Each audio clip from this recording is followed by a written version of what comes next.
ঠিক আছে, যেটা বলতেছিলাম স্ট্রিং।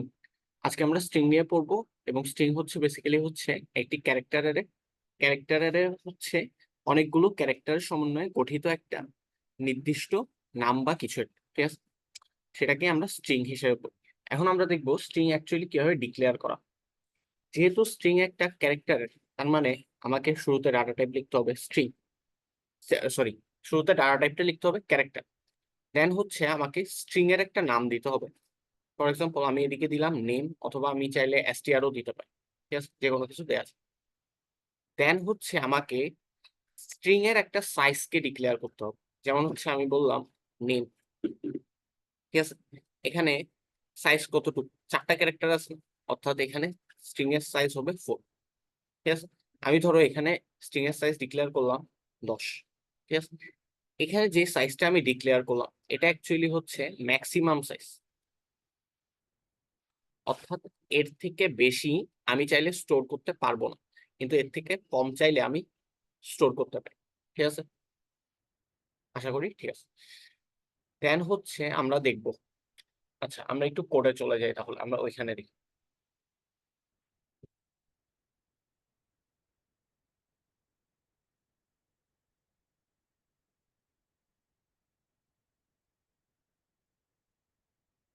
পেজটা দেখা যাচ্ছে আসলে। আমরা তাহলে এখন স্ট্রিং ডিক্লেয়ার করব। স্ট্রিং ডিক্লেয়ার করার একটা হয়ে হচ্ছে কি, ক্যারেক্টার, ধরো আমি নেম বললাম, দেন হচ্ছে আমি সাইজ দিই, ঠিক আছে। এটা হচ্ছে জাস্ট কেবলমাত্র আমি ডিক্লেয়ার করলাম, ঠিক আছে। এখন যদি আমি জিনিসটাকে অ্যাসাইন করতে চাই, তাহলে আমরা কিভাবে করবো? ইকুয়ালস টু দিব, দেন হচ্ছে ডাবল কোটের ভিতর ধরো গোপাল রায়, ঠিক আছে, বা হচ্ছে ইওর নেম, তাহলেই একটা স্ট্রিং ডিক্লেয়ার হয়ে গেল, ঠিক আছে। এবং সেটা মানটাও আমি অ্যাসাইন করে ফেলছি। এখন দেখি তো এটা 20 হয়েছে কিনা, বা ম্যাক্সিমাম 20 সাইজ যে আমি ডিক্লেয়ার করলাম এটা আদৌ স্যাটিসফাই করে কি। 1টা 2টা 3টা 4টা, একটা স্পেস 5টা, 6 7 8 9, তার মানে এটার টোটাল সাইজ হচ্ছে আলটিমেটলি 9, ঠিক আছে। এখন আমি যদি স্ট্রিংটাকে প্রিন্ট করতে চাই তাহলে কি করতে হবে? Print F. স্ট্রিং এর জন্য ফরম্যাট স্পেসিফায়ার হচ্ছে %s। %s দিয়ে আমরা স্ট্রিং কে ডিফাইন করে থাকি, কমা আমি কি প্রিন্ট করতে চাচ্ছি, নেম নামক স্ট্রিংটাকে প্রিন্ট করতে চাচ্ছি। আমরা যদি কোডটাকে রান করি তাহলে সুন্দর মতো এখানে ইওর নেম প্রিন্ট হয়ে গেছে, ঠিক আছে। এখন আমরা একটু ট্রাই করি যে একটা স্ট্রিংকে আমরা ইনপুট নিব, তাহলে কি হয় নিতে পারি, ঠিক আছে। আমরা শুরুতে স্ট্রিংটাকে ডিক্লেয়ার করে নিলাম, দেন হচ্ছে স্ক্যানএফ দিলাম, ঠিক আছে। স্ক্যানএফে কি দেবো? %s।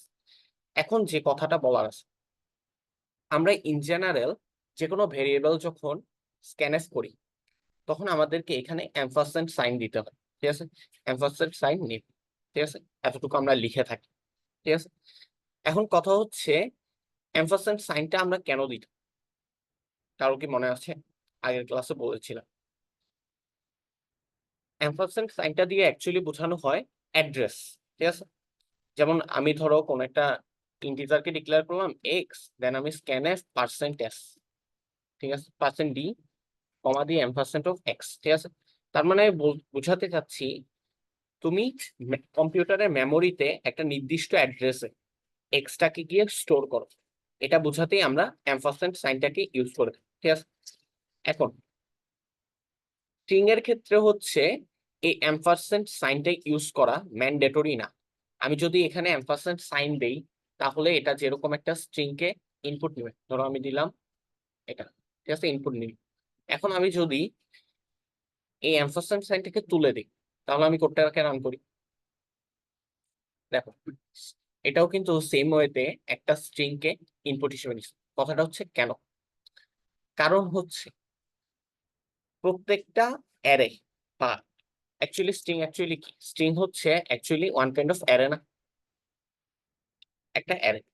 এখন অ্যারের একটা বৈশিষ্ট্য আছে, অ্যারের বেসিক্যালি নামটা দিয়ে তার অ্যাড্রেসটাকে ডিফাইন করা, মানে এটা হচ্ছে সি প্রোগ্রামের বাই ডিফল্ট একটা কাজ, যে অ্যারের যখন নামকে বলা হবে, ধরো অ্যারের নেম আমি দিলাম এআরআর, তার মানে এআরআর দিয়ে সেই অ্যারেটার অ্যাড্রেসটাকে ডিফাইন করা হয়েছে, সো দ্যাট আমার আলাদা করে এম্পারস্যান্ড সাইন দেওয়ার কোনো প্রকার প্রয়োজন নেই। ঠিক আছে, বুঝে গেছে কেন আমার এখানে এমফাসিস সাইনটা প্রয়োজন, মানে ম্যান্ডেটরি না অ্যাকচুয়ালি।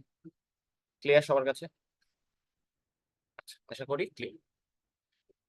এবার তাহলে আমরা একটা স্ট্রিংকে ইনপুট নিলাম এবং স্ট্রিংটাকে প্রিন্ট করলাম। দেখি এবার কি হয়। আমরা ধরো নাম দিলাম ইয়োর,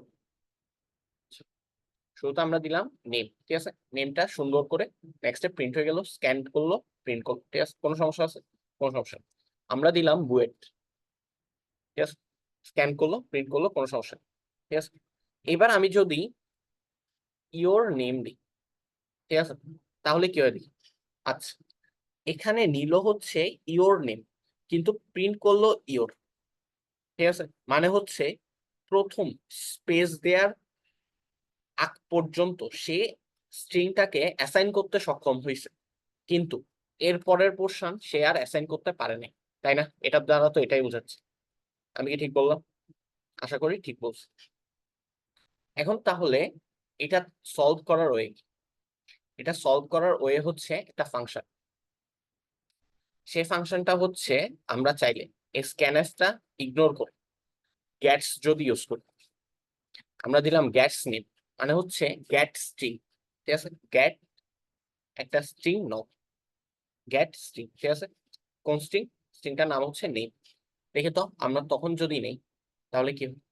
দিলাম ইয়োর, দেখো এবার কিন্তু সুন্দর মতো পুরোটাকেই একটা কি সহ, স্পেস সহ জিনিসটাকে সে ইনপুট হিসেবে নিছে এবং আউটপুট হিসেবে শো করছে। কোন সমস্যা হয়েছে? কোন সমস্যা নেই। ক্লিয়ার? এখন কথা হচ্ছে যে আমরা তো একটা এক্সট্রা ফাংশন ইউজ করছি, তাই না? সেটা কি? Scanf, sorry gets. এখন আমরা যদি এই কাজটাই স্ক্যানএফ এর সাহায্যে করতে চাই, আলটিমেটলি কিভাবে করা যেতে পারে? আচ্ছা, আমি যদি এভাবে লিখি যে এত ব্যাকস্ল্যাশ, এভাবে যদি লিখি, এরপর যদি দিই, ঠিক আছে, তাহলে কি হয় একটু দেখি আমি। ইওর, আচ্ছা দেখো, এখানেও সেম ভাবে আমি ইওর নেম দিলাম এবং সুন্দর মতো জিনিসটা প্রিন্ট করতে পারলাম। তাহলে ঘটনাটা কি হয়েছে? ঘটনাটা আসলে হয়েছে, এখানে আমি কি বলতেছি স্ক্যানএফকে, তুমি নিউ লাইন বাদে অন্য যা কিছু আছে সবগুলোকেই ইনপুট হিসেবে নেমের ভিতর গিয়ে অ্যাসাইন করো, কিন্তু যখনই তুমি নিউ লাইন পাবা তখনই তুমি আর অ্যাসাইন করতে পারবা না। এটা দিয়ে এটাই বুঝা গেছে জিনিসটা কিভাবে কাজ করছে? ক্লিয়ার সবার কাছে এতটুকু? আমরা কিভাবে যে কোনো টাইপের স্ট্রিং ইনপুট নিতে পারি, স্পেস থাকুক বা স্পেস না থাকুক। আশা করি বুঝা গেছে। আচ্ছা, এবার আমরা আরেকটা জিনিস করি।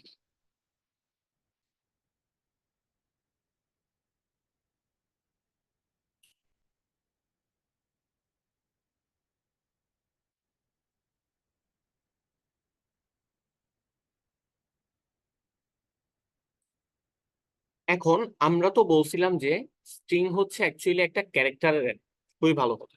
এখন তাহলে নর্মাল অ্যারে আর স্ট্রিং এর মধ্যে তফাৎটা আসলে কোথায় সেটা আমরা একটু বোঝার ট্রাই করি। যে আমরা তো বললাম অ্যারে আলাদা একটা ডাটা টাইপ, স্ট্রিং আলাদা একটা ডাটা টাইপ, আবার বলতেছি স্ট্রিং নিজস্ব একটা অ্যারে, কার অ্যারে? Character array. এখন তাহলে ডিফারেন্সটা কোথায়? আচ্ছা ধরো আমরা একটা স্ট্রিং বললাম নেম, ঠিক আছে, এটা যেহেতু অ্যারে, এর ফার্স্ট ক্যারেক্টারটার ইন্ডেক্স হবে কত? 0, 1, 2, 3। কোন সমস্যা? কোন সমস্যা নেই। পুরোটা লেন্থ কত হবে? লেন্থ হবে আমি জানি 4, ঠিক আছে, এটাতেও কোনো সমস্যা নেই। এখন অ্যাকচুয়ালি যেভাবে স্ট্রিংটা স্টোর হয়, স্ট্রিংটা অ্যাকচুয়ালি স্টোর হয় এরকম একটা কন্টিগুয়াস মেমোরির মধ্যে। শুরুতে থাকে এন, দেন থাকে এ, দেন থাকে এম, দেন থাকে ই, এবং লাস্টে একটা নাল ক্যারেক্টার থাকে। এটা একটা বিশেষ জিনিস। এটা কি বললাম আমি কথাটা? দাঁড়াও একটু, এই জিনিসটাকে আমি বললাম নাল ক্যারেক্টার। নাল ক্যারেক্টার হচ্ছে এমন একটি ক্যারেক্টার যার আস্কি ভ্যালু 0, ঠিক আছে, এর আজকে 0 বলেই এর নাম হচ্ছে নাল ক্যারেক্টার। নাল ক্যারেক্টার কিভাবে ডিফাইন করে? এভাবে, ঠিক আছে। অর্থাৎ আমি বুঝতে পারতেছি আমরা যেরকম সি প্রোগ্রামের টার্মিনেটর নিয়ে কথা বলছিলাম না, টার্মিনেটর, সি প্রোগ্রামের টার্মিনেটর কি অ্যাকচুয়ালি সেমিকোলন। সেম ভাবে স্ট্রিং এরও একটা টার্মিনেটর আছে এবং সেই টার্মিনেটরটা হচ্ছে আমাদের এটা নাল ক্যারেক্টার। যেহেতু এটা একটা ক্যারেক্টার যার কারণে একে সিঙ্গেল কোটের ভিতর রাখতে হয়। বুঝা গেছে নাল ক্যারেক্টার কি জিনিস? অর্থাৎ আমরা তখনই বুঝবো একটা স্ট্রিং কমপ্লিট হয়েছে যদি সেখানে সব সর্বশেষে নাল ক্যারেক্টার থাকে। ঠিক আছে, ক্লিয়ার এতটুকু?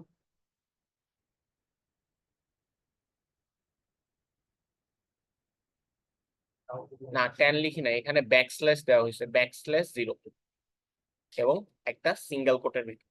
বুঝা গেছে? ব্যাকস্ল্যাশ 0 কেই নাল ক্যারেক্টার বলা হয়। আচ্ছা, এবার তাহলে আমরা একটু করে দেখি।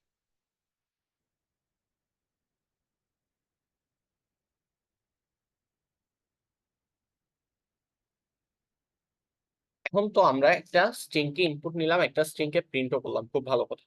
এবার আমরা যদি স্ট্রিং এর লেন্থটা জানতে চাই তাহলে আমরা কিভাবে জানতে পারি? ধরো আমি লিখলাম একটা ফর লুপ লিখলাম, ইন্ট I ইকুয়ালস টু 0, দেন একটা কন্ডিশন আমাকে দিতে হবে। এখন কথা হচ্ছে যে কন্ডিশনটা আমরা কি দিতে পারি? আমরা কিছুক্ষণ আগেই দেখলাম যতক্ষণ পর্যন্ত না নাল ক্যারেক্টার আসে ততক্ষণ পর্যন্ত স্ট্রিংটার লেন্থ আমরা কাউন্ট করতে পারি। ঠিক আছে, ঠিক বললাম? মানে যতক্ষণ না পর্যন্ত নাল ক্যারেক্টারটা আসে ততক্ষণ স্ট্রিংটা অ্যাভেলেবেল। যে মাত্র নাল ক্যারেক্টার আসে স্ট্রিংটা কমপ্লিট।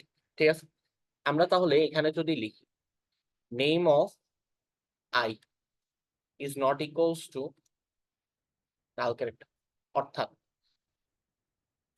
কোন একটা ইন্ডেক্সে গিয়ে যদি আমি নাল ক্যারেক্টার পাই, আচ্ছা ধরো আমি স্ট্রিং এর লেন্থ বের করতে চাচ্ছি, ইন্ট এর লেন্থ ইকুয়ালস টু 0 দিয়ে রাখলাম, ঠিক আছে, এবং দেন ভেতরে আমি লেন্থটাকে প্লাস প্লাস করবো, তাহলে কি হচ্ছে?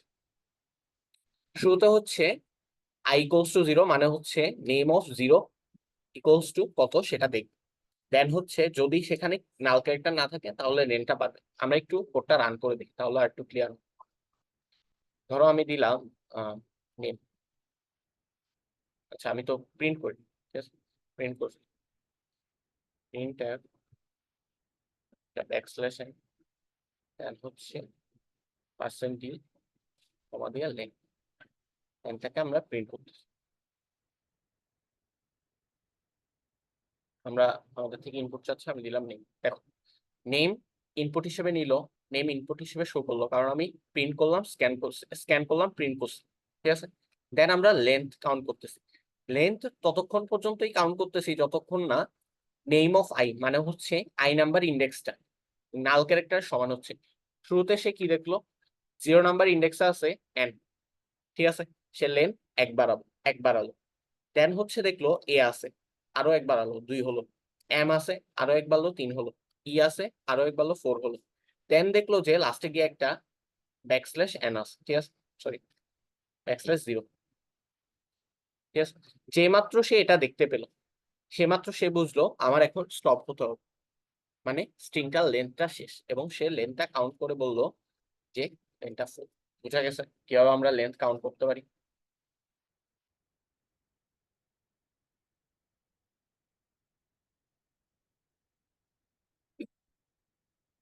আচ্ছা ঠিক আছে, এবার তাহলে আমরা লেন্থও কাউন্ট করে ফেলি।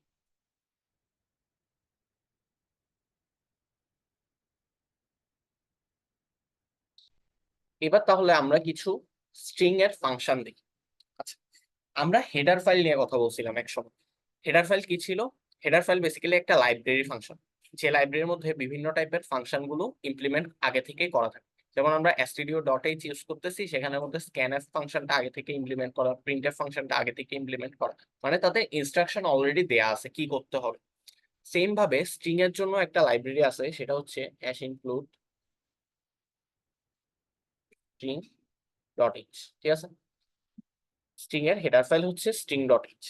এখন এই স্ট্রিং ডট এইচ এর মধ্যে different different library function available. এই যে আমরা এত কষ্ট করে লেন্থটা বের করলাম, এই লেন্থটা বের করার জন্য আমাদের একটা লাইব্রেরি ফাংশন অ্যাভেলেবল, সেই লাইব্রেরি ফাংশনটা হচ্ছে str লেন, ঠিক আছে। আমরা শুরুতে str লেন লিখলাম, দেন হচ্ছে স্ট্রিংটার নাম দিলাম এবং দেন লেন্থটা প্রিন্ট করে দিলাম, দেখি কি আসে। আমরা দিলাম নেম, দেখো আগের মতোই যা চাইছিলাম তাই আসছে। বোঝা গেছে জিনিসটা, কাজটা আসলে কি হয়েছে?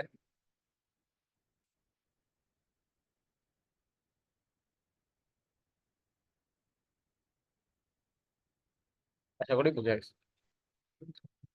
এখন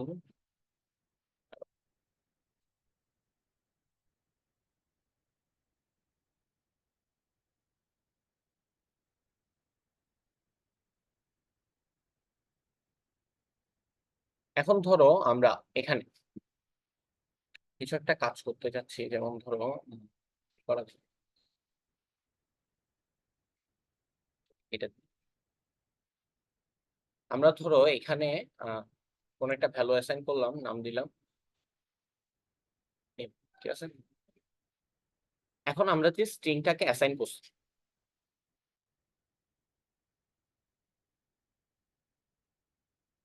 হ্যাঁ স্ট্রিং ডট এইচ ইউজ করে বের করা ইজি, অবশ্যই ইজি। কিন্তু কথা হচ্ছে যে অনেক সময় বলে দিতে পারে যে স্ট্রিং ডট এইচ ইউজ করা যাবে না, তখন কিন্তু কোনো টাইপের এক্সট্রা লাইব্রেরি ফাংশন ইউজ না করে তোমাকে কাজটা করতে হবে।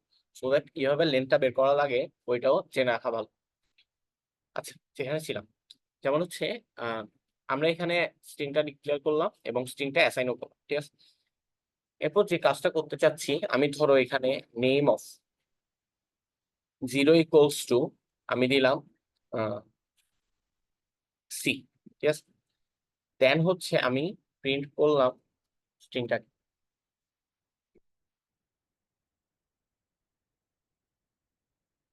আরেকবার আমি আগেও প্রিন্ট করবো, ঠিক আছে। দেখি এবার কি আসে। দেখো, শুরুতে স্ট্রিংটা ছিল নেম এবং লাস্টে স্ট্রিংটা হয়ে গেছে কেম। কেন কেম হয়ে গেছে? কারণ আমি 0 নাম্বার ইন্ডেক্সের ভ্যালুটাই চেঞ্জ করে দিছি, ঠিক আছে। এরকম ভাবে আলাদা করে স্পেসিফিক কোন একটা ক্যারেক্টার আমি স্ট্রিং এর মধ্যে চাইলেই চেঞ্জ করতে পারবো। এটা বুঝা গেছে? ক্লিয়ার সবার কাছে?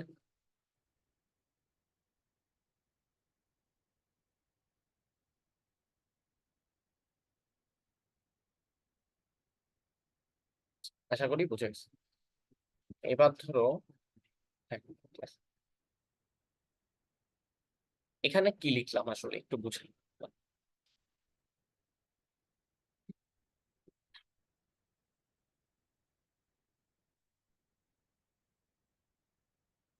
এখানে যে কাজটা করা হয়েছে, গ্রেটিং নামক একটা দেওয়া হয়েছে। সেটা কি? একটা স্ট্রিং। আচ্ছা, শুরুতে সেকেন্ড লাইনটার দিকে তাকায়। আমরা তো এই ডিক্লারেশনটাই কিছুক্ষণ আগেই দেখছিলাম, ঠিক আছে। আরেকটা জিনিস বলার ছিল, সেটা হচ্ছে আমরা এখানে সাইজ দিব কি দিব না, ঠিক আছে। এখানে কিন্তু সাইজ ওরা মেনশন করে নাই, ঠিক আছে। এখন কথা হচ্ছে যে কেন মেনশন করে। আমরা যখন অ্যাসাইন করি, ডিক্লেয়ার এবং অ্যাসাইন যখন একসাথে করা হয়, তখন তো বেসিক্যালি আমি কম্পাইলারকে বলেই দিচ্ছি আমি কি অ্যাসাইন করতেছি, যার কারণে কম্পাইলার বুঝতেই পারতেছে যে বাই ডিফল্ট তার সাইজটা কত দেয়া প্রয়োজন, মিনিমাম। তখন সে অটোমেটিক সেটা সেট করে নেয়। কিন্তু আমি চাইলে এটা ম্যানুয়ালিও সেট করে দিতেই পারি, কোনো সমস্যা নেই। আবার সেট না করলেও সমস্যা নেই, ঠিক আছে। এখন আমরা তো এভাবে যখন অ্যাসাইন করতেছি, এখানে কম্পাইলার অটোমেটিক বুঝে নিচ্ছে যে হ্যালো ওয়ার্ল্ড, হ্যালো ওয়ার্ল্ড আছে, তারপর হচ্ছে যে লাস্টে একটা এক্সক্লেমেটরি আছে এবং দেন একটা নাল ক্যারেক্টার অটোমেটিক আছে, ঠিক আছে। কিন্তু আমি যদি স্ট্রিংটাকে এইভাবে ক্যারেক্টার বাই ক্যারেক্টার হিসেবে অ্যাসাইন করতে থাকি, যেমন হ্যালো, এতো এতো এতো এতো, এগুলো আলাদাভাবে অ্যাসাইন করতে থাকি, তখন আমাকে ম্যানুয়ালি একটা নাল ক্যারেক্টার এখানে বসাতে হবে। আর যদি না বসাই তাহলে কিন্তু এরর দেখাবে, ঠিক আছে। বুঝা গেছে কিভাবে এভাবেও চাইলে একটা স্ট্রিংকে অ্যাসাইন করা যায়, কিন্তু এটা খুব একটা স্মার্ট ওয়ে না। ক্লিয়ার?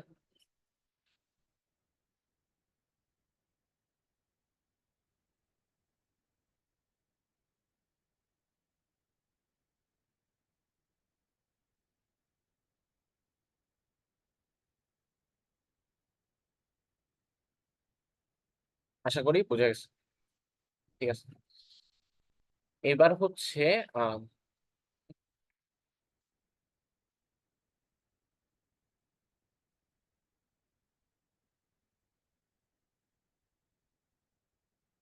Wait করো।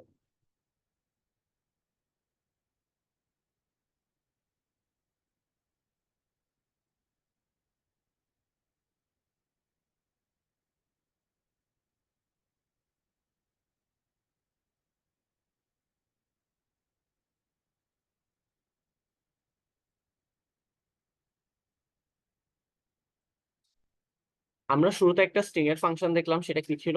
সেটা ছিল str len, ঠিক আছে? এরকম আরো বেশ কিছু স্ট্রিং এর ফাংশন আছে, যেমন হচ্ছে তার মধ্যে একটা হচ্ছে অন্যতম strcat। strcat অ্যাকচুয়ালি দুইটা স্ট্রিং কনকেট করে, ঠিক আছে? এখন এই জিনিসটা আসলে কিভাবে হয়? ধরো শুরুতে আমি একটা স্ট্রিং ডিক্লেয়ার করলাম হ্যালো, দেন একটা স্ট্রিং ডিক্লেয়ার করলাম ওয়ার্ল্ড। এখন আমি যখন strcat str1 str2 এভাবে ডিক্লেয়ার করলাম, মানে হচ্ছে strcat str1 str2, সে যে কাজটা করে str1 এর মধ্যে str1 এর মধ্যে str1 এর লাস্টে গিয়ে str2 কে বসাই দেবে এবং ভ্যালুটাকে অ্যাসাইন করে str1 এর মধ্যে। বুঝা গেছে কি বলতে চাইলাম? str1 এর মধ্যে আমি বলতেছি str1 এর মধ্যে তুমি str2 কে বসাই দাও। কোথায় বসাবা? str1 এর লাস্টে, এবং ভ্যালুটাকে str1 এ অ্যাসাইন করে ফেলবো, ঠিক আছে? যার কারণে আমার এখানে শুরুতে str1 এর মান ছিল হ্যালো, দেন আমি str2 একটা ডিক্লেয়ার করলাম ওয়ার্ল্ড, দেন আমি অ্যাসাইনমেন্টটা করলাম কি ইউজ করে? strcat ফাংশন ইউজ করে। দেন আমি আমি আবার যখন str1টাকে প্রিন্ট করব, রেজাল্টটা আলটিমেটলি আসবে।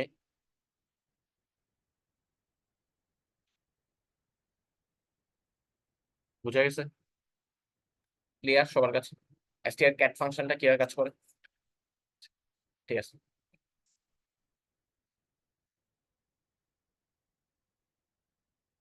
এবার সেম ভাবে আরেকটা ফাংশন আছে, সেটার নাম হচ্ছে strcmp। সিএমপি দেখে বুঝতেই পারতেছো এখানে বেসিক্যালি কম্পেয়ার বোঝানোর ট্রাই করা হচ্ছে। স্ট্রিং কম্পেয়ার ফাংশনও বলা হয় এটাকে, ঠিক আছে? এখন স্ট্রিং যখন আমরা কম্পেয়ার করব, কিভাবে কম্পেয়ার করব সেটা একটু বোঝার আছে। তার আগে আমরা একটু আস্কি গুলো দেখে আসি, ঠিক আছে? প্রত্যেকটা স্ট্রিং এর মধ্যে কি থাকে? ক্যারেক্টার থাকে। এই ক্যারেক্টার গুলোর মধ্যে সবগুলোরই এক একটা নিজস্ব আস্কি ভ্যালু আছে, তাই না? ঠিক আছে, এই যে আস্কি ভ্যালুটা আছে, এই আস্কি ভ্যালুটা যদি ডিফারেন্ট হয় তাহলেই তো আমি বলতে পারবো দুইটা স্ট্রিং সমান। আদারওয়াইজ কি আমি বলতে পারবো যে দুইটা স্ট্রিং সমান? যদি আস্কি ভ্যালু গুলো সেম হয়ে যায় বা কোনো একটাতে সেম হয়, কিভাবে সেম হয় কিভাবে সেম না হয় সেটা দেখাচ্ছি। কিন্তু আমরা তো এতটুকু বুঝতে পারতেছি যে আস্কির ডিফারেন্সের কারণেই দুইটা স্ট্রিং এর মধ্যে পার্থক্য তৈরি হচ্ছে, মানে দুইটা স্ট্রিং কম্পেয়ার করলে কি হতে পারে যে তারা সমান নাকি সমান না, সেটা ডিফাইন করা হয় এই আস্কি টেবলের মাধ্যমে। বুঝা গেছে এতটুকু?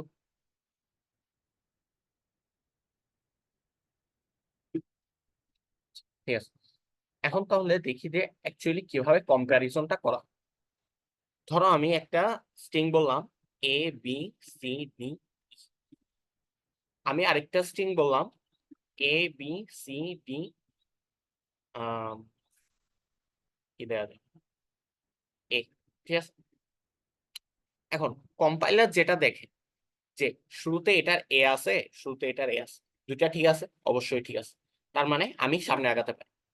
দেন সে দেখে বি আছে, বি আছে, দুইটাই ঠিক আছে, দুইটাই ঠিক আছে, দেন আমি সামনে আগাতে পারি।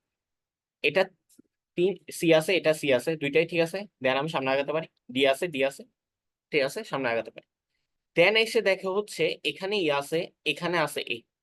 এখন ও তো জানে ই এর আস্কি কত, দেখি তো, স্মল লেটার ই এর আস্কি কত? 65। আর হচ্ছে আরেকটা কি দেখছি, এ, সরি, এখানে কি কোনো একটা ভুল দেওয়া আছে? আচ্ছা, এটা হেক্সাডেসিমাল ভ্যালু দেওয়া আছে, ঝাল হয়ে গেছে। দাঁড়াও আমি একটু ইয়াটা আনি,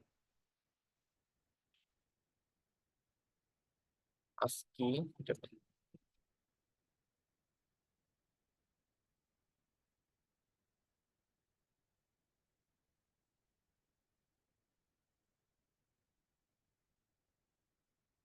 একটু ওয়েট করো।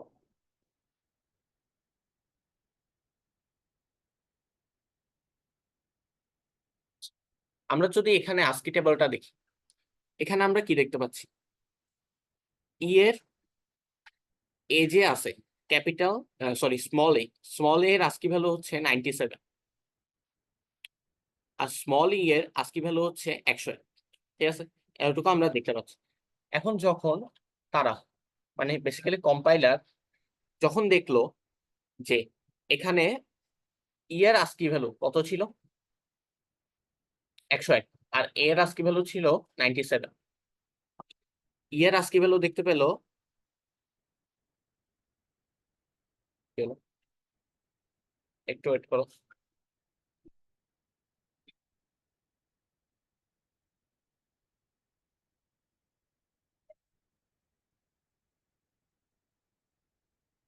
একশো এক, ঠিক আছে, এর আস্কি ভ্যালু 97। সে দেখতে পেলো অবশ্যই ই এর আস্কি ভ্যালুটা বেশি এবং এ এর আস্কি ভ্যালুটা কম। ঠিক আছে, তখন সে যে কাজটা করে, সে বুঝতে পেলো str1 যদি এটা হয়, str2 যদি এটা হয়, সে ক্লিয়ারলি বুঝতে পারতেছে str1 এর মান বড় এবং str2 এর মান কম। ঠিক বললাম আমি? তখন সে কি প্রিন্ট করবে অ্যাকচুয়ালি? সে প্রিন্ট করবে, সে ফার্স্টে যেতটুকু ডিফারেন্স দেখতে পাইছে মানে 101 মাইনাস 97 এর মান। বুঝে গেছে? এখন তুমি বলতে পারো যে এখানে 101 মাইনাস 97টা কেন প্রিন্ট করছে। এটা আসলে কেন প্রিন্ট করছো এটার আলাদা কোনো ডেফিনেশন নাই, কিন্তু সব কম্পাইলার যে ডিফারেন্সটাই প্রিন্ট করবে এরকম না। কিছু কিছু কম্পাইলার দেখা যায় যে এখানে ডিফারেন্সটাকে দেখায়, আবার কিছু কিছু কম্পাইলার দেখা যায় যে 1 0 অথবা -1 এর মাধ্যমেই তাদের ডিফারেন্সটাকে শো করে। কিভাবে ডিফারেন্সটা শো করে আমি দেখাচ্ছি। যেমন ধরো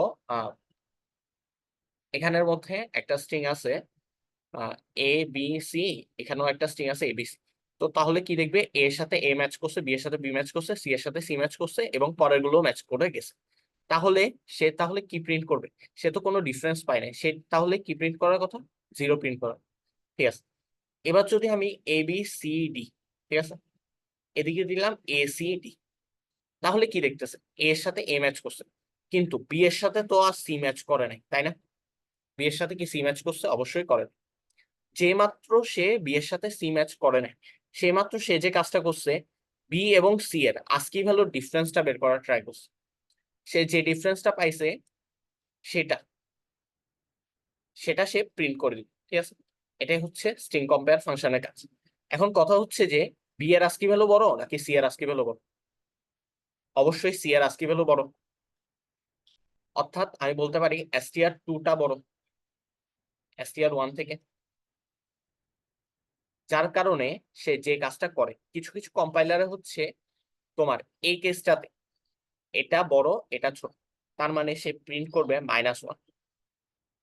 অর্থাৎ -1 দিয়ে সে বোঝাচ্ছে দ্বিতীয় যে স্ট্রিংটা আছে। স্ট্রিং কম্পেয়ার ফাংশন লেখার সিস্টেম হচ্ছে str cmp then first string comma second string. অর্থাৎ যদি এই কেসে দ্বিতীয় স্ট্রিংটা বড় হয় তাহলে সে -1 প্রিন্ট করবে, আর যদি ফার্স্ট স্ট্রিংটা বড় হয় সে +1 প্রিন্ট করবে, আর যদি দুইটা স্ট্রিং সমান হয় তাহলে সেই ক্ষেত্রে সে 0 প্রিন্ট করবে। বুঝে গেছে তিনটা কেস?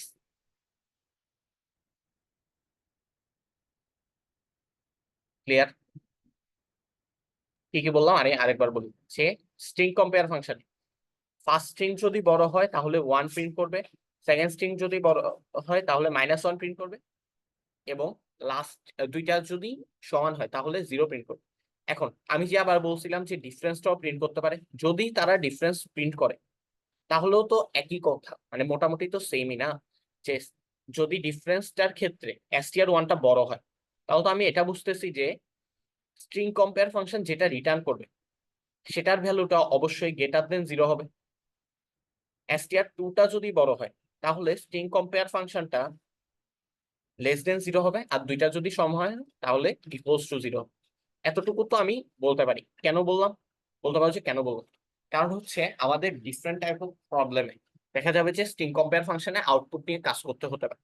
তো তখন তো আমি জানবো না যে কম্পাইলার অ্যাকচুয়ালি কি বোঝাতে চাচ্ছে, সে সেখানে কি সংখ্যা ইনপুট দিবে নাকি পজিটিভ নেগেটিভ ধরে ইনপুট দিবে। তো সেই ক্ষেত্রে আমাদের কন্ডিশন গুলো এরকম ভাবে রাখাটাই বেটার, যে গ্রেটার দেন 0, লেস দেন 0 এবং ইকুয়ালস টু 0। বুঝা গেছে?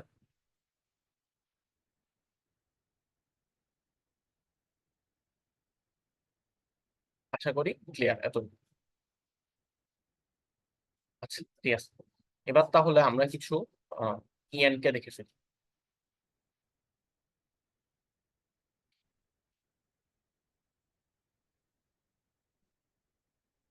আচ্ছা ইএন কে দেখার আগে আমরা কিছু ডিফারেন্ট ক্যাটাগরির প্রবলেম সলভ করি।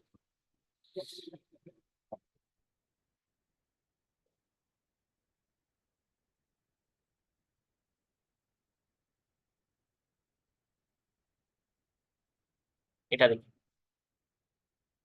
আচ্ছা ধরো আহ, বলা হয়েছে যে আমার এখানে আহ, একটা স্ট্রিং আছে, দেন আমি একটা ক্যারেক্টার নিব। ধরো একটা স্ট্রিং আছে, কিছু একটা নেম, ঠিক আছে। এখন এই নেম স্ট্রিংটার ভিতর আমি চেক করব যে এন ক্যারেক্টারটা অ্যাভেলেবেল কি। আমি তাহলে কিভাবে সেটা চেক করতে পারি, ঠিক আছে। আচ্ছা আমি একটু কোডটা লিখে দেব। আমি আগে লিখছিলাম, আমি জাস্ট অ্যাভেলেবেল কিনা সেটা চেক করব, ঠিক আছে। ধরো আমি একটা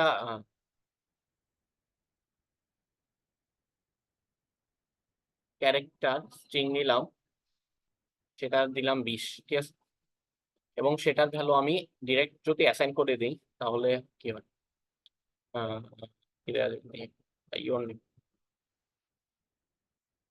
ঠিক আছে, এটা আমি অ্যাসাইন করে দিই। দেন হচ্ছে আমি একটা ক্যারেক্টারকে সার্চ করব, সিএইচ ইকুয়ালস টু, ধরো এটার নাম কি দেওয়া যায়, আর দিলাম, ঠিক আছে। এখন আমি দেখতে পাচ্ছি যে ইওর নেম এই স্ট্রিংটার ভিতর আর ক্যারেক্টারটা অ্যাভেলেবেল, ঠিক আছে। এতটুকু তো আমি দেখতে পাচ্ছি। এবার তাহলে আমি এটা প্রোগ্রামের মাধ্যমে সার্চ করে দিই। আমাকে কি করতে হবে, শুরু থেকে আমি যেহেতু স্ট্রিং ডট এইচ ফাংশনটা ইউজ করছি, তার মানে আমি এসটিআর লেন্থ ইউজ করতে পারবো। আমাকে যেতে হবে STR lane of STR. STR নামক যে স্ট্রিংটা আছে সেটার লেন্থের আগ পর্যন্ত আমাকে যেতে হবে, আইটারেট করতে হবে। যদি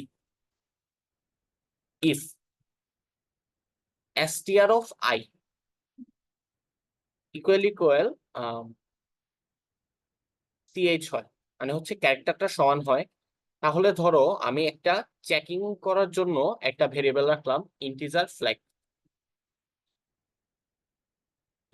ঠিক আছে, এই ফ্ল্যাগ ভেরিয়েবলটা আমি শুরুতে জিরোতে ইনিশিয়ালাইজ করলাম এবং আমি বুঝতে পারতেছি যে যদি ক্যারেক্টারটা অ্যাভেলেবেল হয় তাহলে সে ফ্ল্যাগের মানটা 1 করে দিবে এবং সে লুপটা থেকে ব্রেক হয়ে যাবে, ঠিক আছে। কেন ব্রেক হয়ে গেছে, ব্রেক স্টেটমেন্টটা আমি ইউজ করলাম কেন, কেউ কে বলতে পারবা? দেখো আমি চেক করতেছি যে ক্যারেক্টারটা অ্যাভেলেবেল কি। যদি ক্যারেক্টারটা অ্যাভেলেবেল হয় আমার তো আর সামনে গিয়ে দেখার দরকার নাই যে অন্য এই ক্যারেক্টারটা আরো কয়েকবার অ্যাভেলেবেল কিনা, সেটা তো আমার প্রয়োজন নাই। একবার অ্যাভেলেবেল হলেই আমি ইয়েস প্রিন্ট করবো, আদারওয়াইজ আমি নো প্রিন্ট করবো। সো দ্যাট আমি একবার চেক করার জন্য একবারে যদি ফ্ল্যাগের মান 1 হয়ে যায় ইট ইজ এনাফ, ঠিক আছে। বুঝা গেছে আই থিঙ্ক, লুপ থেকে বের হওয়ার জন্য, হ্যাঁ ঠিক আছে এক্স্যাক্টলি।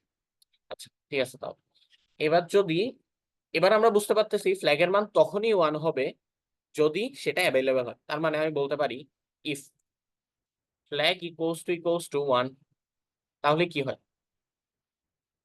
আমি ইয়েস বলতে পারি যে এটা available, print F yes,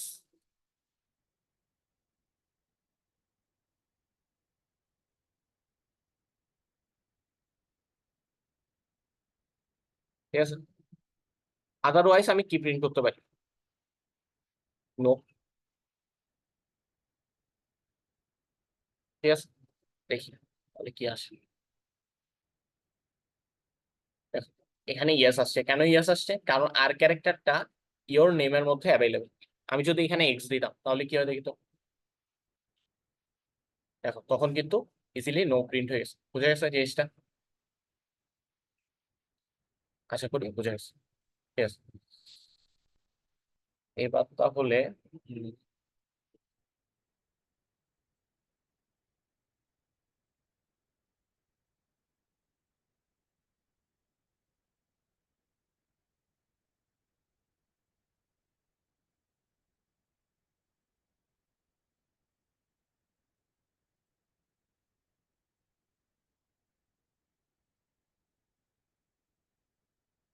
wait করো।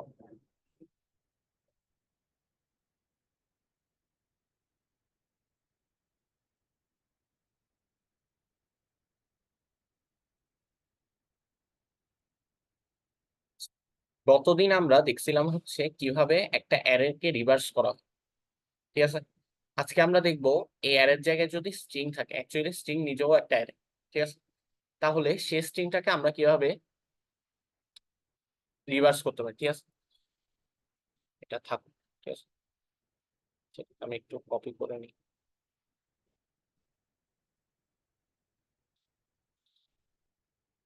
গতদিনের মতো অ্যাকচুয়ালি কোডটা, কোডটা কি, যে আমি একটা অ্যারে ইনপুট নিলাম, ঠিক আছে। ইনপুট নেওয়ার পর আমি স্ট্রিং লেন্থটাকে এন দিয়ে সেভ করে নিই। এটা চাইলে আমি এন বাই টু ও লিখতে পারি, কোনো সমস্যা। আমি কি চেক করব, আমি চাচ্ছি যে রিভার্সের কাজটা,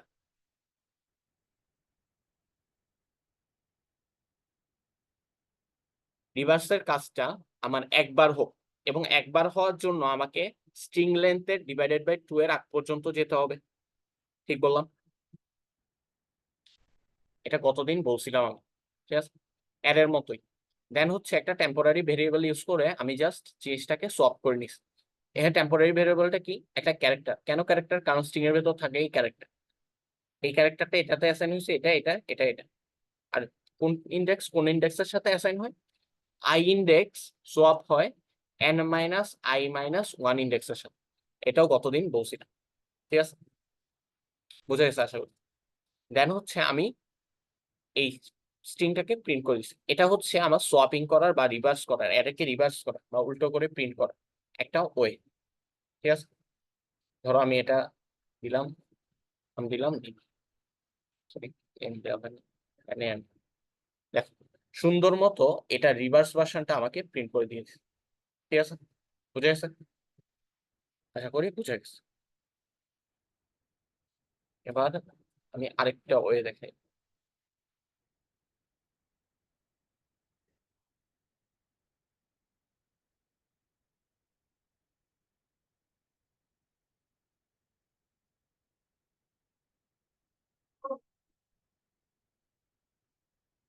আচ্ছা, এতক্ষণ যে কাজটা করলাম আমরা, ওই কাজটার মধ্যে আমরা খুব ভালো মতোই দেখতে পাইছি যে আমাদের কোনো প্রকার এক্সট্রা অ্যারে ইউজ করতে হয় না, তাই তো। আমাদের কি কোনো এক্সট্রা অ্যারে ইউজ করতে হয়েছে বা এক্সট্রা স্ট্রিং ইউজ করতে হয়েছে? এক্সট্রা স্ট্রিং আমাদের ইউজ করতে হয় না। এখন কথা হচ্ছে যে যদি আমি, আমার ধরো মন চাইছে যে আমি কাজটা এক্সট্রা একটা অ্যারে ইউজ করে করবো, আচ্ছা করে দেখি। আমি একটা নতুন অ্যারে ডিক্লেয়ার করলাম, যে স্ট্রিংটা এরকম আর নেম, ঠিক আছে। সেই সেটা লেন্থ আমি আগেরটা লেন্থের সমানই দিলাম, ঠিক আছে, কোনো সমস্যা। এখন যে কাজটা করলাম এখানে, এটা আমি একটু লিখে দেখি।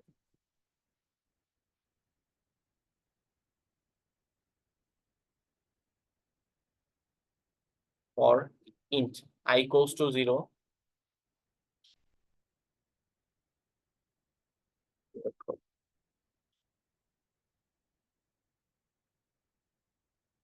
I less than str length of name,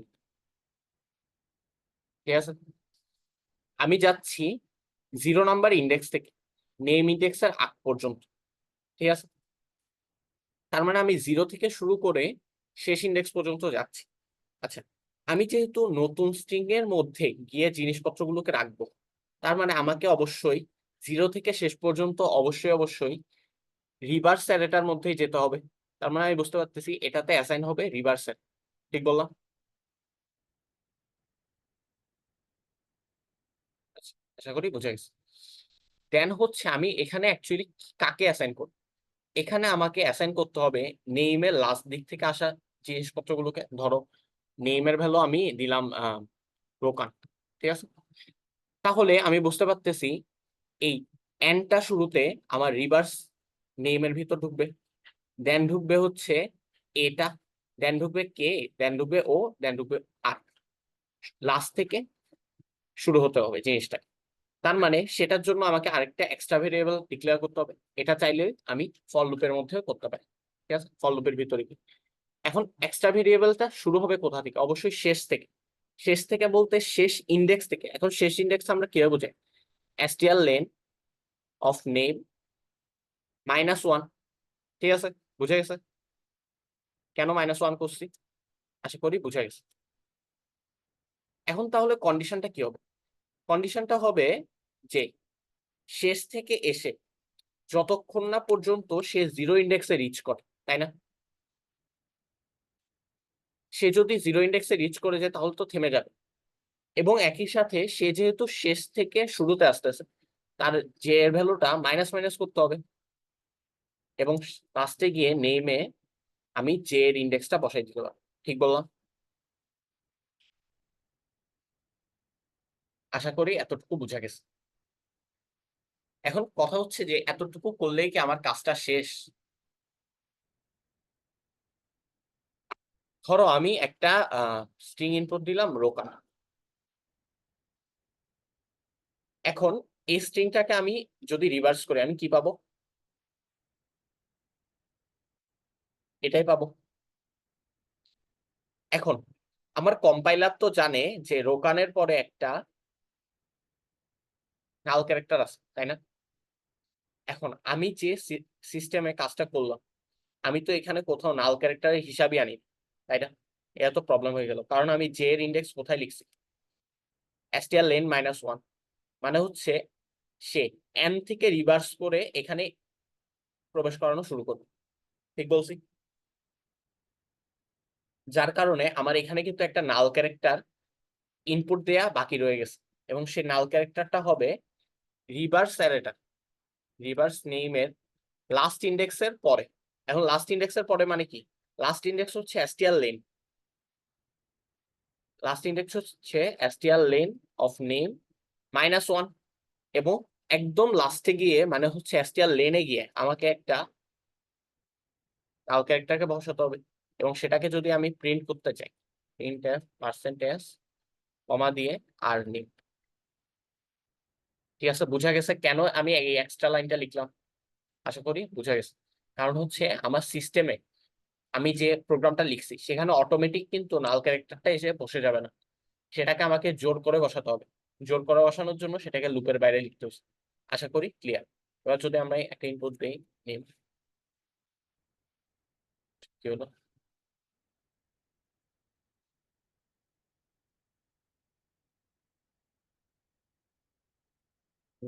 তো পারো এখানে কিছু ডাবল ট্যাপ, আচ্ছা এখানে নিচে আরেকটা, সরি নেম। দেখো সুন্দর মতো এটা রিভার্স ভার্সনটা আমাকে প্রিন্ট করে দিয়েছে। বুঝা গেছে কিভাবে স্ট্রিং কে রিভার্স করতে হবে? আশা করি বুঝা গেছে। এবার আমরা একটু ইএনকে তে যাই।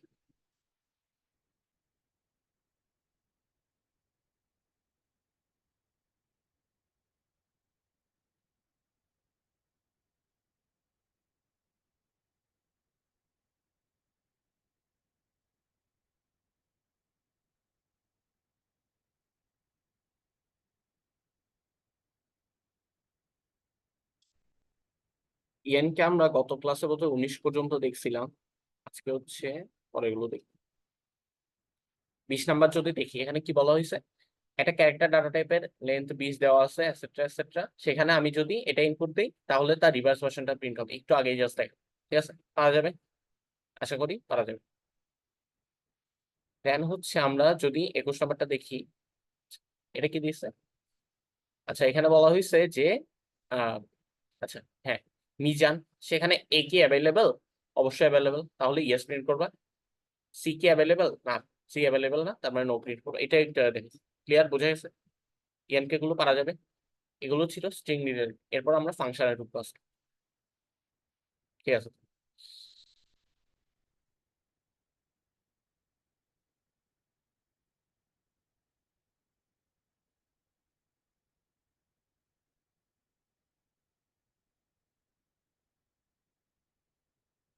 এবার তাহলে আমরা ফাংশনের নিয়ে কথা বলবো। এখন ফাংশন জিনিসটা অ্যাকচুয়ালি কি, শুরুর ক্লাসে একটু বলছিলাম। আমরা যে মেইন লিখি, মেইন মেইন নিজেও একটা ফাংশন, এবং সেই ফাংশনটার ভিতরই আমরা সব কাজ করে থাকি। সেম ভাবে আরো বেশ কিছু প্রিডিফাইন্ড ফাংশন আছে, মানে যেগুলো সিস্টেম থেকে অটোমেটিক ডিক্লেয়ার করে। যেমন হচ্ছে আমি যখন stdio.h হেডার ফাইলটা ইউজ করি, তখন কিন্তু আমি অলরেডি প্রিন্ট এফ স্টেটমেন্টটা ইউজ করতে পারি। সেম ভাবে আমি যদি math.h ডিক্লেয়ার করি, তখন কিন্তু আমরা SQRT এরকম একটা ফাংশন আছে, এই ফাংশনটার কাজ হচ্ছে স্কোয়ার রুট করা। ঠিক আছে, সেম ভাবে আরেকটা ফাংশন আছে পাও, এটার কাজ কি? 5 স্কোয়ার 5 কিউব, মানে 5-এর উপর যে কোনো পাওয়ার বা যে কোনো সংখ্যার উপর যে কোনো পাওয়ার নিয়ে চলে আসে। এরকম বেশ কিছু প্রিডিফাইন্ড ফাংশন আছে। ঠিক আছে, এগুলো সিস্টেম দ্বারা অটোমেটিক হেডার ফাইলের সাহায্যে ইনক্লুড করা থাকে, এগুলো বলছি না। এখন কথা হচ্ছে যে আমরা এবার কথা বলবো ইউজার ডিফাইন ফাংশন, যেটা আমরা ইউজাররা ডিক্লেয়ার করতে পারি।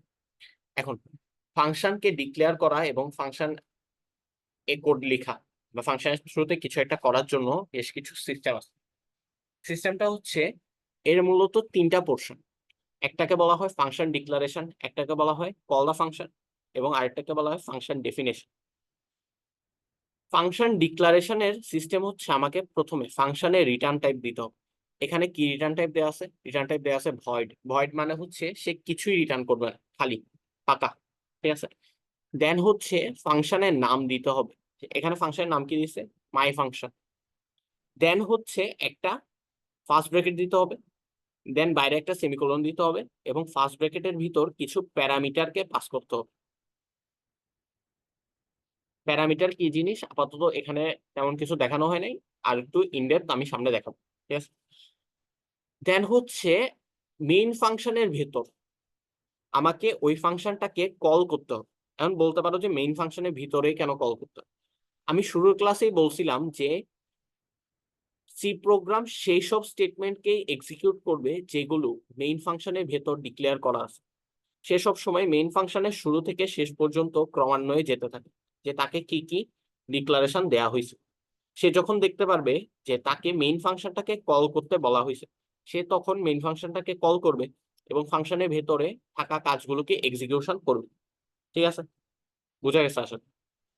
তার মানে আমরা ফাংশন ডিক্লেয়ার করলাম, ফাংশনটাকে কল করতেও শিখলাম। এখন বুঝতে তো হবে যে ফাংশনটার থ্রুতে আমি কি কাজটা করব। সেটা হচ্ছে নিচে লেখার সিস্টেম। কিভাবে লেখা যায়? যে আমি ফাংশন ডিক্লারেশনের মধ্যে যা লিখছি তা, দেন হচ্ছে একটা কার্লি ব্রেসের মাধ্যমে আমি ভেতরে সেই ফাংশনটা কি কাজ করবে সেটাকে ডিফাইন করে দিই। ঠিক আছে, বুঝা গেছে?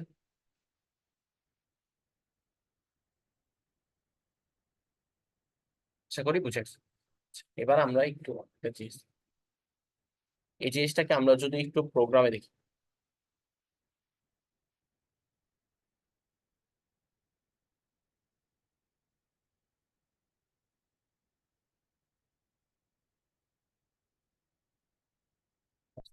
এটা যদি আমি রান করি কি আসে দেখি।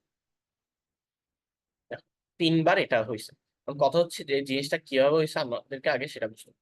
আচ্ছা, এখানে যে ফাংশনটা লেখা আছে, তুই বলতে পারো যে একটু আগে তো ভাইয়া দেখাইছেন যে 3টা পোর্শন থাকে। 3টা পোর্শন বাদেও আমি চাইলে ফাংশনকে এভাবেও চাইলে ডিক্লেয়ার করতে পারি যে ফাংশন ডিক্লারেশন এবং ফাংশন ডেফিনেশনটা আমি একসাথে চাইলে উপরে লিখে ফেলতে পারি। ঠিক আছে, ওইটাতেও তেমন কোনো তফাৎ হবে না। ক্লিয়ার? জিনিসটা অ্যাকচুয়ালি কি বোঝাতে চাইলাম আমি? তার মানে ফাংশন ডেফিনেশন এবং ফাংশন ডিক্লারেশন এই দুইটা চাইলে আমি একসাথে অ্যাসাইন করতে পারি। কিন্তু স্মার্ট ওয়ে হচ্ছে যে উপরে ফাংশন ডেফিনেশনটা লেখা, দেন সরি উপরে ফাংশন ডিক্লেয়ার করা এবং দেন নিচে গিয়ে ফাংশনটা ডেফিনেশনটাকে লেখা। এটা হচ্ছে smart way clear cut code লেখার জন্য। ঠিক আছে, আচ্ছা এখানে কি হয়েছে দেখি আমরা। ধরো আমি এখানে একটা ইন্টিজার ভেরিয়েবল ডিক্লেয়ার করলাম, দেন হচ্ছে এটাকে স্ক্যানএস করলাম,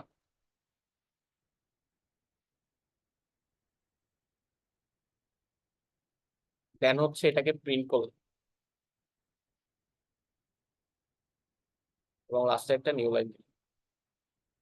ঠিক আছে, এবার কি হয় আমরা এবার ভালো মতো বুঝে ট্রাই। দেখো, এবার কিন্তু আমার থেকে ইনপুট চাচ্ছে, আমি 1 ইনপুট দিলাম, কি প্রিন্ট করবো অ্যাকচুয়ালি? দেখো, এখানে আমি 1 ইনপুট দিলাম, 1 সে প্রিন্ট করলো, এবং দেন সে এই স্টেটমেন্টটা 3বার এক্সিকিউশন করলো। এবার তাহলে অ্যাকচুয়ালি কি হয়েছে আমরা সেটা দেখি। সে শুরুতে মেইন ফাংশনের ভিতর ঢুকলো, দেখলো যে আমাকে একটা ইন্টিজার ভেরিয়েবল এক্স ডিক্লেয়ার করতে বলা হয়েছে, সেটাকে ইনপুট দিতে বলা হয়েছে, সেটাকে প্রিন্ট করতে বলা হয়েছে, সে দুইটা কাজই একসাথে করলো। ঠিক আছে, দেন তাকে বলা হয়েছে মেইন ফাংশনকে কল করো, সরি মাই ফাংশনকে কল করো, এবং মাই ফাংশনকে কল করার সাথে সাথে সে হচ্ছে এখানে চলে গেছে। ঠিক আছে, এখানে চলে গিয়ে দেখলো যে মাই ফাংশনটা কলড অবস্থায় আছে এবং সে এর ভিতরে স্টেটমেন্টটাকে প্রিন্ট করে দিচ্ছে। এখানে যেহেতু রিটার্ন টাইপটা ভয়েড দেওয়া আছে, ঠিক আছে, প্রত্যেকটা ফাংশনই কিন্তু একটা ভ্যালু রিটার্ন করে, ঠিক আছে। এখন যেহেতু ভয়েড ভয়েড তো কিছু রিটার্ন করে না, এখানে চাইলে আমি শুধু রিটার্ন দিয়ে সেমিকোলন লিখতে পারি, কিন্তু লেখাটা ম্যান্ডেটরি না, তাই এখানে শুরুতে লিখি না, ঠিক আছে। চাইলে লিখতেও পারো, না লিখলেও তেমন কোনো সমস্যা নেই, ঠিক আছে। বুঝা গেছে কাজটা কিভাবে হয়েছে? আচ্ছা, মাই ফাংশন যখনই কল হয়েছে সে এখানে চলে গেল এবং রিটার্ন করলো, প্রিন্ট করলো, রিটার্ন করলো, এবং রিটার্ন করে সে আবার এই মেইন ফাংশনে 15 নম্বর লাইনে ব্যাক চলে আসছে, ঠিক আছে। দেন হচ্ছে সে আবার পরের লাইনে গেল, পরের লাইনে গিয়ে দেখে যে আবার তাকে মেইন ফাংশন কল করছে, মেইন ফাংশনের এখানে গেল, প্রিন্ট করলো, রিটার্ন করলো, দেন সে 16 নম্বর লাইনে ব্যাক করছে। দেন হচ্ছে সে আবার পরের লাইনে গেল, দেখলো যে মাই ফাংশন আবার কল হয়েছে, প্রিন্ট করছে, ব্যাক করছে, দেন তাকে রিটার্ন 0 করতে বলা হয়েছে, সে রিটার্ন 0 করেছে। বুঝা গেছে একটা ফাংশন কিভাবে এক্সিকিউশন হয়? ক্লিয়ার এতটুকু?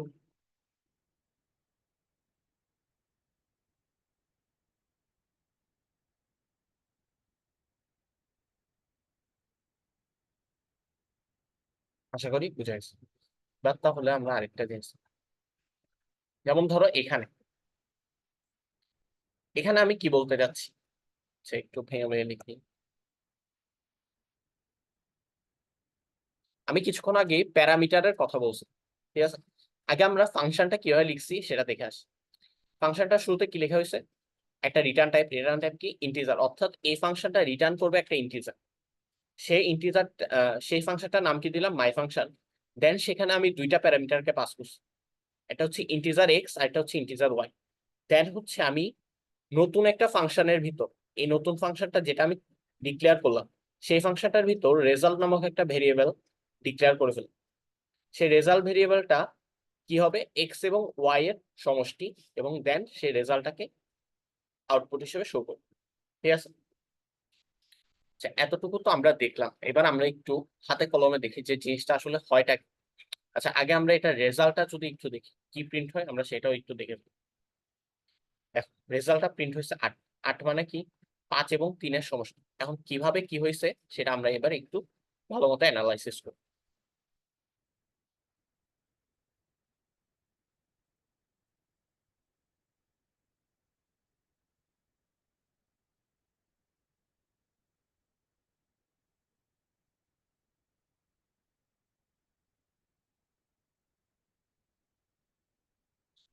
এবার যদি আমরা একটু দেখি,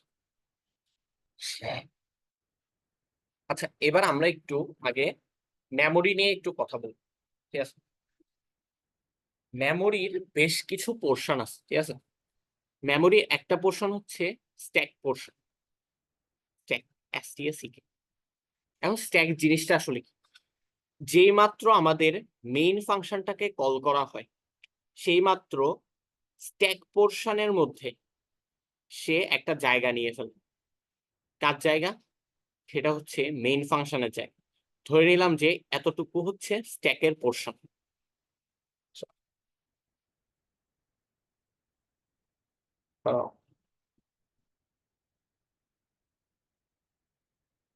এতটুকু হচ্ছে স্ট্যাকের পোর্শন, ঠিক আছে।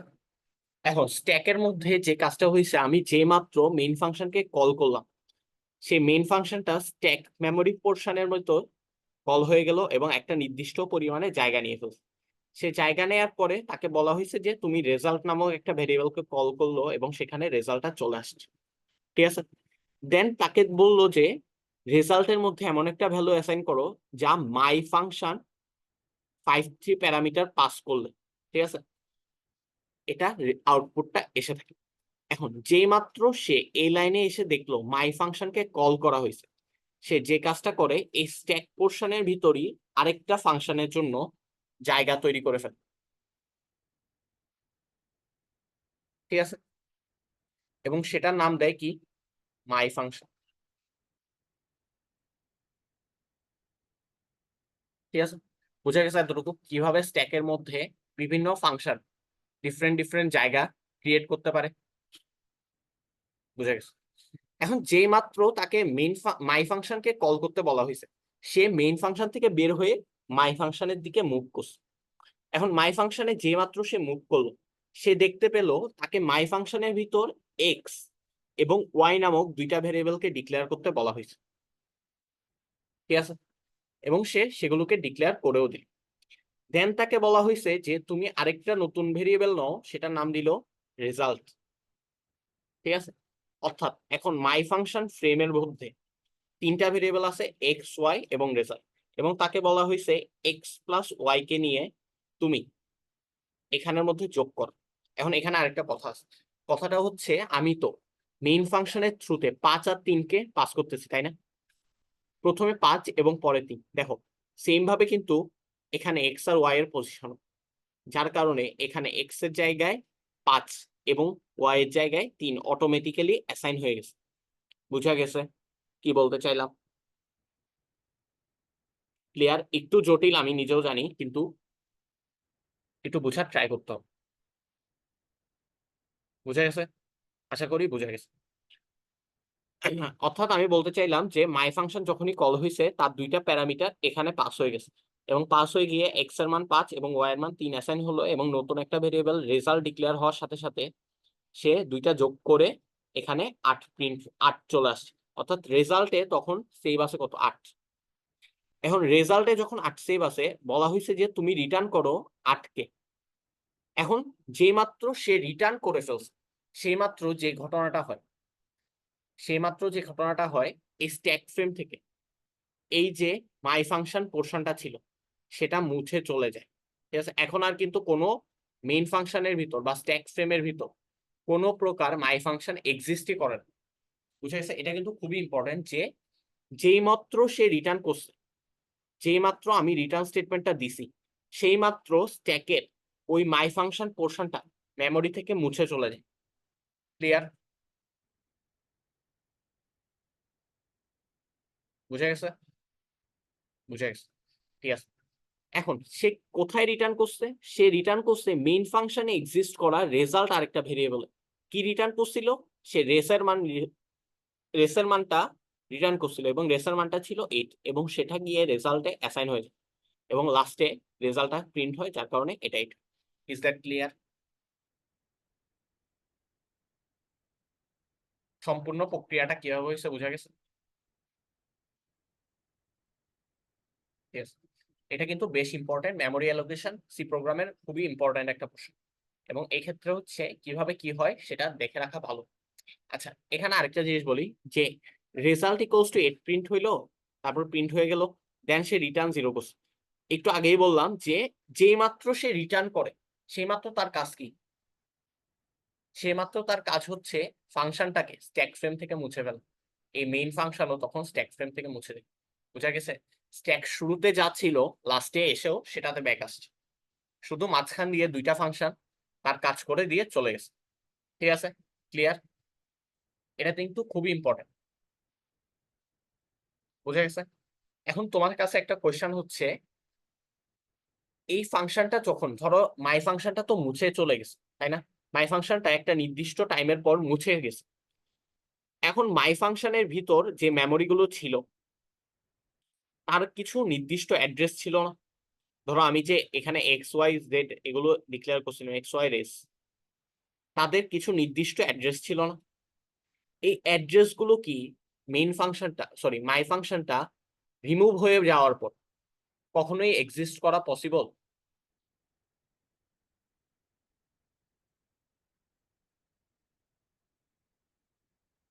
পসিবল না। বুঝা গেছে এটা? যে আমি যদি মেইন মাই ফাংশনটা যখন তার কাজ শেষ করে রিটার্ন করে দিছে, এরপরে আমি এর মধ্যে থাকা কোনো একটা ভ্যারিয়েবল অ্যাক্সেস করতে চাই, আমি কিন্তু কোনোভাবেই সঠিকভাবে তা অ্যাক্সেস করতে পারবো না। ক্লিয়ার এটা? আশা করি বুঝা গেছে। ঠিক আছে, এই কনসেপ্টটা বেশ ইম্পর্টেন্ট। এবার তাহলে আমরা একটা জিনিস দেখি।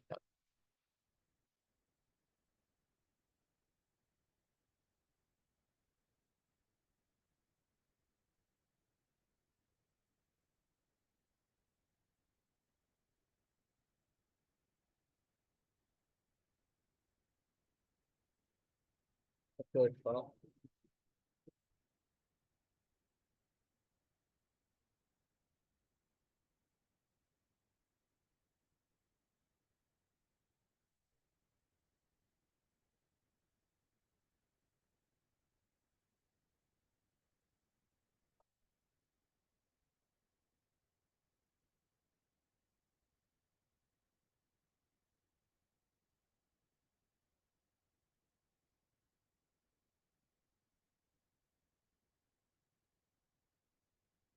ঠিক আছে, স্ক্রিনটা দেখা যাচ্ছে আসলে। আচ্ছা, এখন আমরা যে প্রোগ্রামটা লিখলাম এখানে দেখি কি হয়েছে। ধরো তোমাকে জিজ্ঞাসা করছে দুইটা ভেরিয়েবলকে, ইন্টিজার ভেরিয়েবলকে তুমি সোয়াপ করো একটা ফাংশন ইউজ করো। ঠিক আছে, দেখি আমরা ফাংশনটা কি করতে পারি। আমি একটা ফাংশন ডিক্লেয়ার করলাম যেটা কিনা ভয়েড টাইপ, এবং সেটা সোয়াপ করতেছে কি এক্স এবং ওয়াই এর। ঠিক আছে, আচ্ছা দেখি কি কি হয়। শুরুতে আমি এ এবং ভি দুইটা ভেরিয়েবল নিলাম, এবং দেন হচ্ছে আমি, আচ্ছা এখানে একটু ভুল লিখছি। ঠিক আছে, দেন আমি সোয়াপ ফাংশনের মধ্যে ওয়ান এ এবং বি এর ভ্যালুটাকে পাস করতেছি। ঠিক আছে, যে মাত্র তাকে পাস করা হয়েছে সে চলে আসলো এখানে, এবং এখানে এসে এক্স এর মান 10 এবং ওয়াই এর মান 20 সেভ করে দেওয়ার কথা।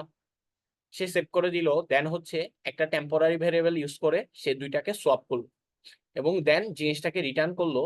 সে রিটার্ন করলো, যে মাত্র সে রিটার্ন করলো সে মাত্র এখানে চলে আসছে। এখানে চলে আসার পর সে প্রিন্ট করেছে, অর্থাৎ আমরা বুঝতে পারছি যে এর মাধ্যমে কিন্তু সোয়াপিং এর কাজটা হওয়ার কথা, তাই না? ঠিক আছে, সোয়াপিং এর কাজটা তাহলে হওয়ার কথা, আমরা তাহলে একটু রান করি। আচ্ছা, এখানে এ এবং বি এর মান ছিল আগে কত, 10 এবং 20। আমি প্রিন্ট করলাম আবার এ এবং বি এর মান, দেখো কি রয়ে গেছে, আগেরটাই রয়ে গেছে না? খুবই অদ্ভুত না জিনিসটা, যে কেন এই কাজটা হয় নাই?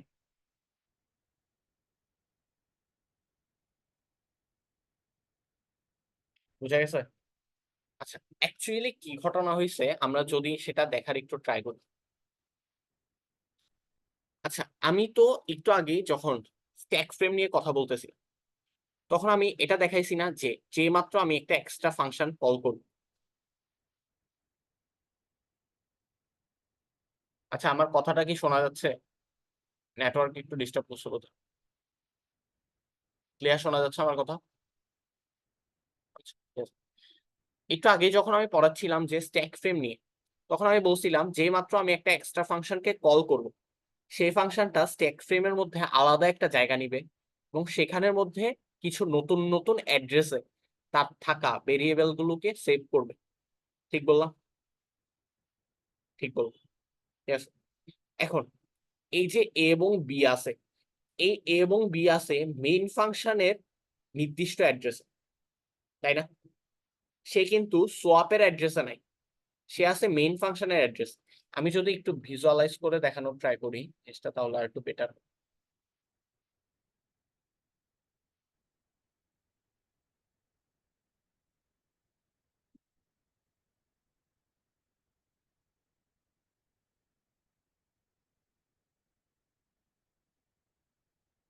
দেখো, ওই প্রোগ্রামটাতে অ্যাকচুয়ালি কি হয়েছে, এক শুরুতে একটা মেইন ফাংশন ডিক্লেয়ার করা হয়েছে। যখনই মেইন ফাংশন ডিক্লেয়ার করা হয়েছে স্ট্যাক ফ্রেমে একটা জায়গা নিয়ে ফেলছে, এবং সেখানে এ ইকুয়ালস টু 10 এবং বি ইকুয়ালস টু 20 সেভ হয়ে গেছে। ঠিক আছে, এখন দেন হচ্ছে আমি সোয়াপ নামক আরেকটা ফাংশনকে ডিক্লেয়ার করলাম, যেটা নাম দিলাম সোয়াপ। সেখানে আমি এক্স নিলাম, সেখানে আমি ওয়াই নিলাম, সেখানে আমি 10 সেভ করলাম, সেখানে আমি 20 সেভ করলাম, আমি একটা টেম্পোরারি ভেরিয়েবল সেভ করলাম, এবং তাদের মধ্যে সোয়াপ করলাম, এবং তাদের মধ্যে সোয়াপ করার পরে এক্স এর মান হয়ে গেছে 20, ওয়াই এর মান হয়ে গেছে 10। ঠিক বললাম আমি? এটা কিন্তু কোন পোর্শনে হচ্ছে, সোয়াপ নামক মেমোরি পোর্শন, যেটা কিনা স্ট্যাকের মধ্যে এক্সিস্ট করে। ঠিক আছে, এখন দেখো তো, এখন আমরা কিন্তু সিম্পল ভাবে দেখতে পাচ্ছি যে এক্স ভেরিয়েবল ছিল সোয়াপ ফাংশনের মেমোরিতে, ওয়াই ভেরিয়েবলও ছিল সোয়াপ ফাংশনের মেমোরিতে, তাদের সোয়াপিংটাও হয়েছে সোয়াপ ফাংশনের মেমোরিতে, এবং লাস্টে গিয়ে সে জাস্ট রিটার্ন করছে, সে কোনো ভ্যালু রিটার্ন করে না, এটা কিন্তু ভয়েড ফাংশন ছিল। ঠিক আছে, এখন সে যখন এই কাজগুলো করছে, এতে তো মেইন ফাংশনের কোনো ইফেক্টই নাই। মেইন ফাংশনে ভ্যারিয়েবল ছিল এ, মেইন ফাংশনের ভ্যারিয়েবল ছিল বি, তাদের তো আর চেঞ্জ হলোই না, উল্টো আরো সোয়াপ ফাংশনের ভিতর এক্স আর ওয়াই এর মান চেঞ্জ হয়েছে, কিন্তু আমার টার্গেট তো এটা না। তার থেকেও বড় কথা, তার থেকেও বড় কথা হচ্ছে সোয়াপ ফাংশন যখন তার কাজটা শেষ করছে, সোয়াপ ফাংশন তো মুছে যাবে। সোয়াপ ফাংশনে এইসব এক্স ওয়াই এর জেড এর অ্যাড্রেস গুলো তো তখন আর সেভই নাই, সেগুলো তো মুছে চলে গেছে। অর্থাৎ সেখানে আর এক্স আর ওয়াই বলতে কোনো কিছু এক্সিস্টই করে না, মেইন ফাংশনে তো সেগুলো কোনো অস্তিত্বই নেই। তো দ্যাট এটা মেইন ফাংশনে কোনো ইম্প্যাক্টই রাখে না, যার কারণে লাস্টে রেজাল্টটা 10 এবং 20ই প্রিন্ট হয়েছে। বুঝা গেছে আসলে ঘটনাটা কি হয়েছে, কেন এখানে সোয়াপিং এর কাজটা হয় নাই। হ্যাঁ ঠিক আছে, বুঝা গেছে। এখন তাহলে এই জিনিসটাকে কি বলে, এই জিনিসটাকে বলা হয় কল বাই ভ্যালু। আমি কেবলমাত্র ফাংশন কলিংটা ভ্যালুর মাধ্যমে করছি, ঠিক আছে। এখন এই জিনিসটা তো একটা প্রবলেম ক্রিয়েট করছে না, যে আমি এই এত এত বড় একটা কোড লিখলাম, এত কিছু করলাম, এত কিস্তা কাহিনী করে লাস্টে গিয়ে আমার দেখা গেছে যে কোনো সোয়াপই হয়নি। তাহলে তো এটা একটা প্রবলেম। এই প্রবলেমটা সলভ করার জন্য আসছে আমার আরেকটা কনসেপ্ট, সেটাকে বলা হয় call by value, sorry call by reference. আচ্ছা, এখান থেকে আমি বুঝতে পারতেছি, আমি যদি কোনোভাবে এখানে এক্স এর জায়গায় এই এটাকে আনতে পারি, ঠিক আছে, এক্স এর জায়গায় অরিজিনাল এ, অরিজিনাল এ বলতে আমি কি বুঝাচ্ছি, অরিজিনাল এ বলতে আমি বুঝাচ্ছি এর অ্যাড্রেস, ঠিক আছে। এর যে নির্দিষ্ট একটা অ্যাড্রেস আছে, মানে যে অ্যাড্রেসটা মেইন ফাংশনে এক্সিস্ট করে, সেই ফাংশন, সেটা কিন্তু সোয়াপ ফাংশনে এক্সিস্ট করলে সেটা তো মুছে যাবে। আমাকে তো মেইন ফাংশনের একটা নির্দিষ্ট অ্যাড্রেসের মধ্যে সোয়াপটা করতে হবে, তাই না? সে অ্যাড্রেসটাকে আমি যদি কোনোভাবে এক্স ভেরিয়েবলের মধ্যে আনতে পারি, তাহলে গিয়ে না কাজটা হবে, আদারওয়াইজ তো কাজটা হওয়া পসিবল। এই অ্যাড্রেসের পাস করাটাকেই বলা হয় কল বাই রেফারেন্স। এখন কাজটা আসলে কিভাবে হয় সেটা আমরা একটু দেখি।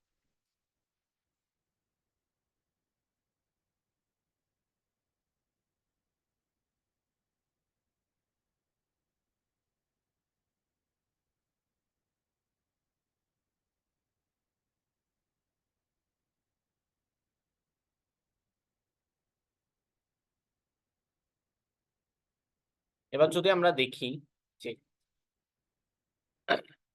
এখানে ইন্টিজার এ কে ডিক্লেয়ার করা হয়েছে, বি কে ডিক্লেয়ার করা হয়েছে, দেন হচ্ছে আমি সব ফাংশনে এবার আমি কি পাস করতেছি, আমি কিন্তু এবার অ্যাড্রেসটাকে পাস করতেছি, ঠিক আছে। যে মাত্র আমি অ্যাড্রেসটাকে পাস করছি সে চলে আসছে সোয়াপ ফাংশন। এখন সোয়াপ ফাংশনে এখানে দেখতে পাচ্ছ যে আমি স্টার সাইনটা ইউজ করছি, অ্যাস্টারিক, ঠিক আছে, অ্যাস্টারিক এক্স। কথা হচ্ছে যে অ্যাস্টারিক সাইনটা আমি কেন ইউজ করছি, আমাকে লাগবে হচ্ছে তার অ্যাড্রেসটা, কিন্তু আমি তো সোয়াপ করব ভ্যালুটা, তাই না? এখন যে কাজটা হয় অ্যাকচুয়ালি অ্যাস্টারিক এবং অ্যাড্রেস, এখানে যদি আমি এক্সটাকে অ্যাড্রেস অফ এ দিয়ে রিপ্লেস করি, অ্যাস্টারিক সাইন এবং অ্যাড্রেসের সাইন যেটা আছে এটা বেসিক্যালি কাটাকাটি চলে যায় এবং অরিজিনালি এক্স এর জায়গায় এটা রিপ্লেস হয়েছে, যার কারণে তখন পাস বাই পাস বাই রেফারেন্সের থ্রুতে কাজটা আমার সঠিকভাবে হয়ে যাবে। বুঝা গেছে কেন আমি এখানে অ্যাস্টারিক সাইনটা ইউজ করছি? মানে জিনিসটা সিনট্যাক্সটা এরকম যে এখানে অ্যাড্রেস দিতে হবে, অ্যাড্রেস দিলে এটার অ্যাড্রেসটা পাস হবে, এবং এখানে এসে ভ্যালুটাকে বুঝাতে হলে আমাকে অ্যাস্টারিক সাইনটা ইউজ করতে হবে, ঠিক আছে। অর্থাৎ অ্যাস্টারিক এক্স দিয়ে আমি বুঝাতে চাচ্ছি এটা হচ্ছে মেইন ফাংশনে থাকা এ নামক একটা ভেরিয়েবল। ক্লিয়ার? আশা করি বুঝা গেছে। এখন যখন আমি এখানে টেম্পোরারি ভেরিয়েবল, এখন তো আমার টেম্পোরারি ভেরিয়েবল আমি সোয়াপ ফাংশনে ইউজ করি আর যে ফাংশনে ইউজ করি, টেম্পোরারি ভেরিয়েবলকে তো আমি পাস করলেও কিছু হবে না। যার কারণে আমি নর্মাল একটা টেম্পোরারি ভেরিয়েবল নিলাম যেটা কিনা সোয়াপ ফাংশনের অ্যাড্রেসেই আছে। দেন হচ্ছে আমি এ নামক ভেরিয়েবলের অ্যাড্রেস ওয়াইজ এটাকে সোয়াপ করলো, ঠিক আছে, এবং লাস্টে রিটার্ন করলো। এবং লাস্টে রিটার্ন করার পর যখন আমি প্রিন্ট করে দিই, দেখি তাহলে প্রিন্ট করার পর কি আসে। দেখো এখানে কিন্তু এবার পাস বাই রেফারেন্সের থ্রুতে কাজটা সঠিকভাবে সোয়াপ হয়ে গেছে। আগে ছিল এর মান 10, পরে ছিল 20, এখন হয়ে গেছে 20, আর পরে হয়ে গেছে 10। ক্লিয়ার? কাজটা কিভাবে হয়েছে আশা করি বোঝা গেছে। ঠিক আছে, ঠিক আছে। এইবার তাহলে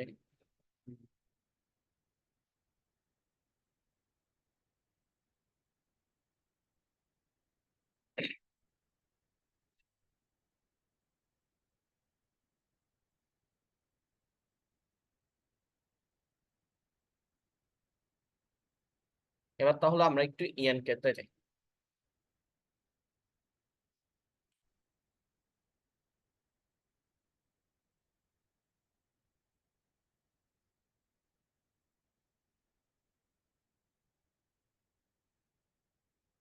এখন এখানে কি বলছে, এটা হচ্ছে ইয়ান কে নিজে করি 22, ঠিক আছে, এসো নিজে করি 22।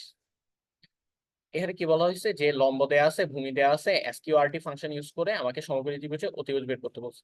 আচ্ছা, এখানে আমাকে math dot H function use করতে অ্যালাউ করছে। কেন অ্যালাউ করছে? কারণ ম্যাথ ডট এইচ ফাংশনের মধ্যেই আমার এসকিউআরটি ফাংশনটা অ্যাভেলেবল। ঠিক আছে, তাহলে এবার কাজটা করি। আমি ধরো শুরুতে ইন্ট এক্স ইকুয়ালস টু 5 ধরলাম, দেন ওয়াই ইকুয়ালস টু 10 ধরলাম, দেন হচ্ছে আমাকে অতিভুজের দৈর্ঘ্য জিজ্ঞাসা করছে। ঠিক আছে, আচ্ছা অতিভুজের দৈর্ঘ্য একটু কপি করে। এখন অতিভুজের দৈর্ঘ্য কি হবে তো আমি জানি না, আমাকে যেহেতু রুট করতে হবে, যার কারণে আমি ডাবল ধরে দিই। ঠিক আছে, ডাবল, ধরো জেড ইকুয়ালস টু কি করতে হবে, S Q R T of x into x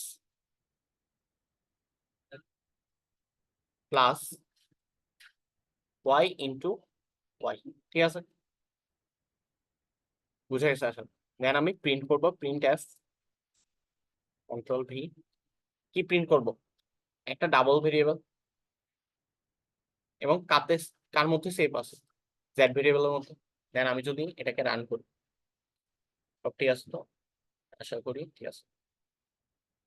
দেখো সুন্দর মতো আমার অতিভুজের দৈর্ঘ্যটা চলে আসে, বুঝে গেছে, ক্লিয়ার? ঠিক আছে, এটা তাহলে সাবমিট করে দিবে। দেন আমাকে এটা কি বলছে, এটাতে বলা হয়েছে একটা ডাবল ভেরিয়েবল, তিনটা ডাবল ভেরিয়েবল নিতে হবে যেটাতে এ বি এবং নাম্বার 1 আছে। এ বি এর মান ইনপুট নিব এবং পাও ফাংশন ইউজ করে এ টু দি পাওয়ার বি এর মান বের করতে হবে এবং নাম্বার 1 এর মধ্যে অ্যাসাইনও করতে হবে। দেন হচ্ছে প্রিন্ট করতে হবে A to the power B is এটা। ঠিক আছে, করি দাও।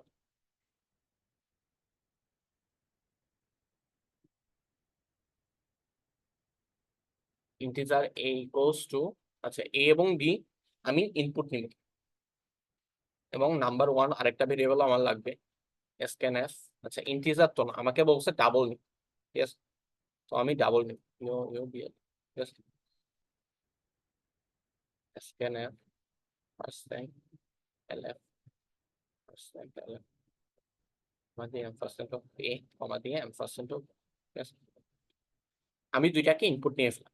দেন আমাকে বলছে নাম্বার 1 এর মধ্যে তুমি অ্যাসাইন করো কার মানকে, A to the power B. A to the power B মানে হচ্ছে pow of A to the power B. ঠিক আছে, বুঝে গেছে কিভাবে পাও ফাংশন ইউজ করতে হয়। ঠিক আছে, দেন হচ্ছে আমাকে বলছে প্রিন্ট করবা এটা A to the power B percent, যেহেতু ওইটা নাম্বার 1 কি একটা ডাবল, তার মানে এলএস নাম্বার 1। ঠিক আছে, আশা করি ঠিক আছে। যদি 2 দেই, আরেকটাও 2 দেই, তাহলে আমার 4 পয়েন্ট সামথিং প্রিন্ট করে ফেলছে। বুঝে গেছে, ক্লিয়ার? খুবই সহজ জিনিস। আচ্ছা 23, এরপর আসছে 24।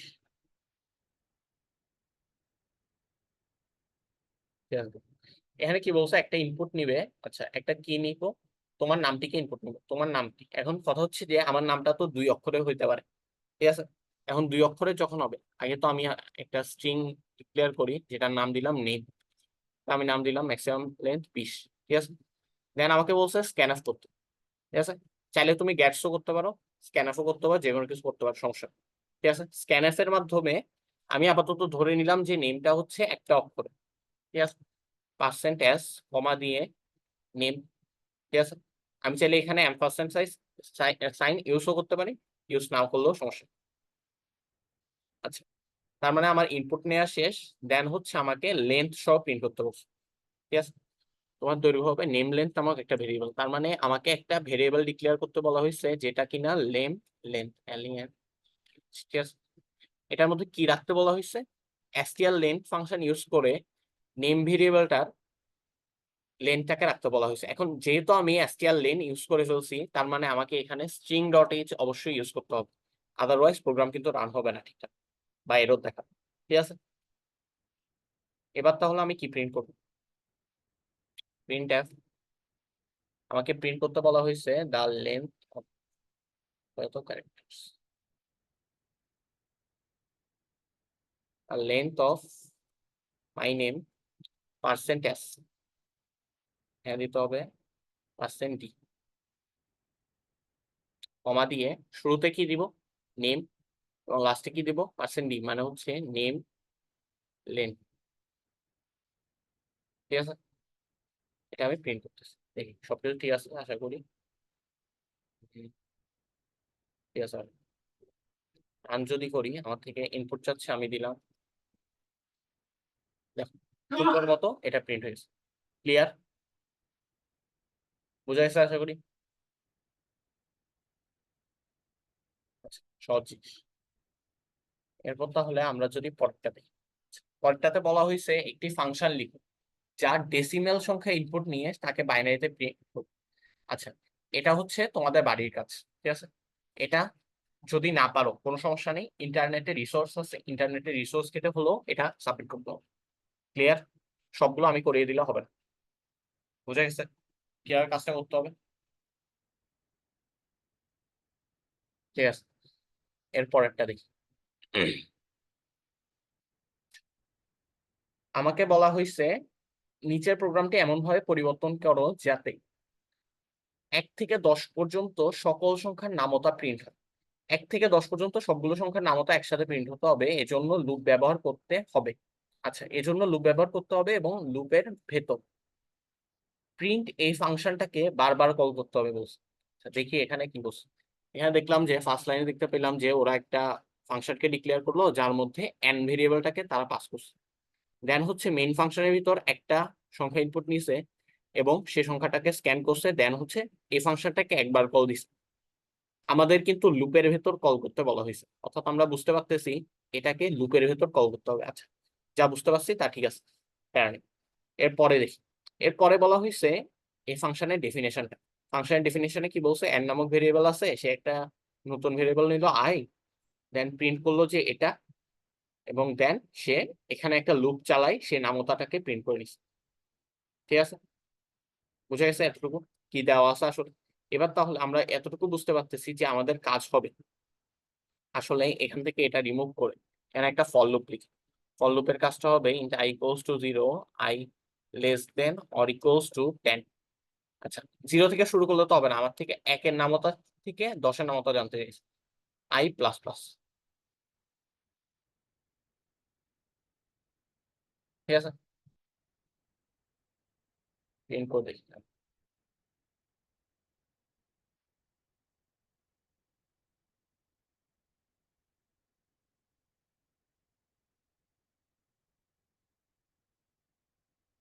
এখানে এগুলো কি প্রিন্ট করে, তাও তো একটু wait করো।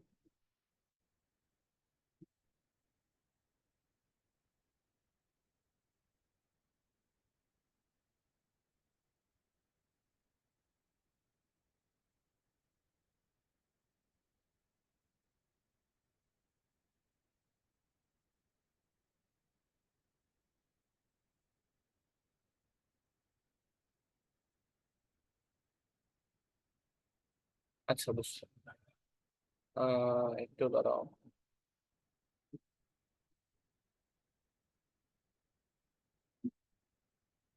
আচ্ছা, আমরা যে এখানে নাম লিখছি, এই নামটা তো কোথাও এক্সিস্ট কর, এখানে নাম এটা তো এক্সিস্ট করে না, এই জন্য এটা দেখাচ্ছে। এখানে কি হবে আই, কারণ হচ্ছে আমি শুরুতে 1 এর নামতা জানতে চাচ্ছি, দেন 2 এর, দেন লাস্ট পর্যন্ত 10-এর নামতা জানতে চাচ্ছি। ঠিক আছে, এবার তাহলে রান করি, এবার আশা করি ঠিকঠাক রান হবে। টাইম লাগতেছে, এই তো দেখ, multiplication table of 1 2 3 4 etcetera etcetera etcetera etcetera করে 10 পর্যন্ত সে সুন্দর মতো প্রিন্ট করবে। বুঝা গেছে কাজটা কি করতে বলা হয়েছে? কাজটা তেমন কিছুই না, জাস্ট শুধু একটা লুপ লিখতে বলা হয়েছে এবং লুপের ভিতর ফাংশনটা বারবার কল করতে বলা হয়েছে। বুঝা গেছে? অর্থাৎ এই জিনিসটা এক্সিকিউশন কিভাবে হচ্ছে, সে শুরুতে i এর মান 1 সেট করছে, দেন হচ্ছে সে দেখলো তাকে একটা ফাংশন কল করতে বলা হয়েছে, দেন সে 13 নাম্বার লাইনে জাম্প করে, 13 নাম্বার লাইনে জাম্প করে সে কোড ব্লকটা এক্সিকিউশন করে, দেন হচ্ছে সে আবার 8 নাম্বার লাইনে ব্যাক আসে, 8 নাম্বার লাইনে এসে দেখে i এর মান 2 হয়ে গেছে, দেন আবার সে জাম্প করে, আবার ব্যাক করে, আবার জাম্প করে, আবার ব্যাক করে। এটা আমরা একটা জিনিস বুঝতে পারি, ফাংশন লিখা হলে এতে কিন্তু টাইম অনেক বেশি লাগে, এটা কি আমরা বলতে পারি? দেখো একবার যাচ্ছে, একবার আসতেছে, একবার যাচ্ছে, একবার আসতেছে, এগুলোতে টাইম বেশি লাগতেছে না? ঠিক আছে, কিন্তু কোডটা কিন্তু সিম্পলিফাই হয়ে যায়। যেমন এই 1 থেকে 10 পর্যন্ত নামতা লিখতে গেলে কিন্তু বেশ ঝামেলা আছে, শুধু আমি যদি ফাংশন ইউজ না করি। ঠিক আছে, মানে ভিতরে একটা লুপের ভিতরে আরেকটা লুপ ইউজ করতে হবে, নেস্টেড লুপ ইউজ করতে হবে, কিন্তু এখানে যে কাজটা করা হয়েছে সুন্দর মতো ফাংশন ইউজ করে কাজটা করে দেওয়া হয়েছে। ক্লিয়ার? আশা করি ক্লিয়ার। এবার তাহলে লাস্ট স্টেশন নিজে করে এটা দেখি। আচ্ছা, এখানে কি বলা হয়েছে, প্রাইম নাম্বার কিনা চেক করো। যদি প্রাইম নাম্বার হয় তাহলে 1 রিটার্ন করো, প্রাইম নাম্বার না হলে 0 রিটার্ন। আচ্ছা, আমরা এটা একটু কোড ব্লকে লিখে দিই।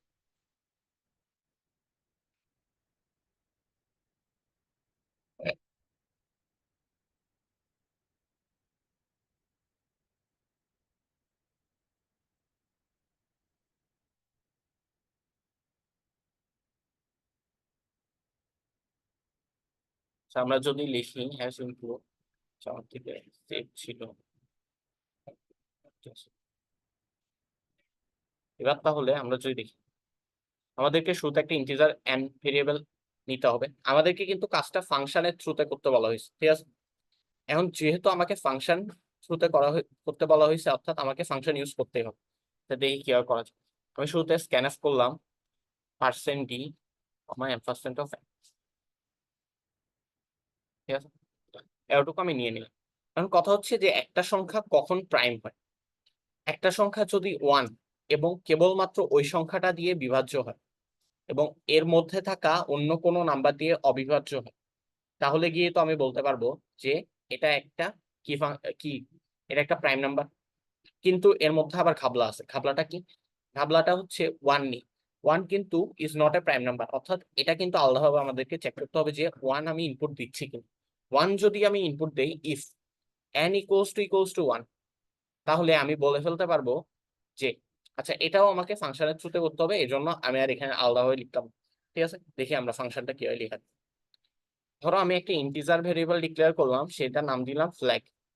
ফ্ল্যাগে আমি সেভ করব ইস প্রাইম নামে আমি একটা ফাংশন লেখা ট্রাই করব একটু পর, যেটাতে আমি এন নামক প্যারামিটারটাকে পাস করব। ঠিক আছে, এখন আমি উপরে ফাংশনটা লিখি। ফাংশনটা রিটার্ন টাইপ কি? অবশ্যই একটা ইন্টিজার, এবং ফাংশনটার নাম কি দিছে? ইস প্রাইম। এবং ফাংশনটা কি নিচ্ছে? একটা ইন্টিজার ভেরিয়েবল নিচ্ছে, যেটার নাম আমি এন দিয়েই সেভ করবো।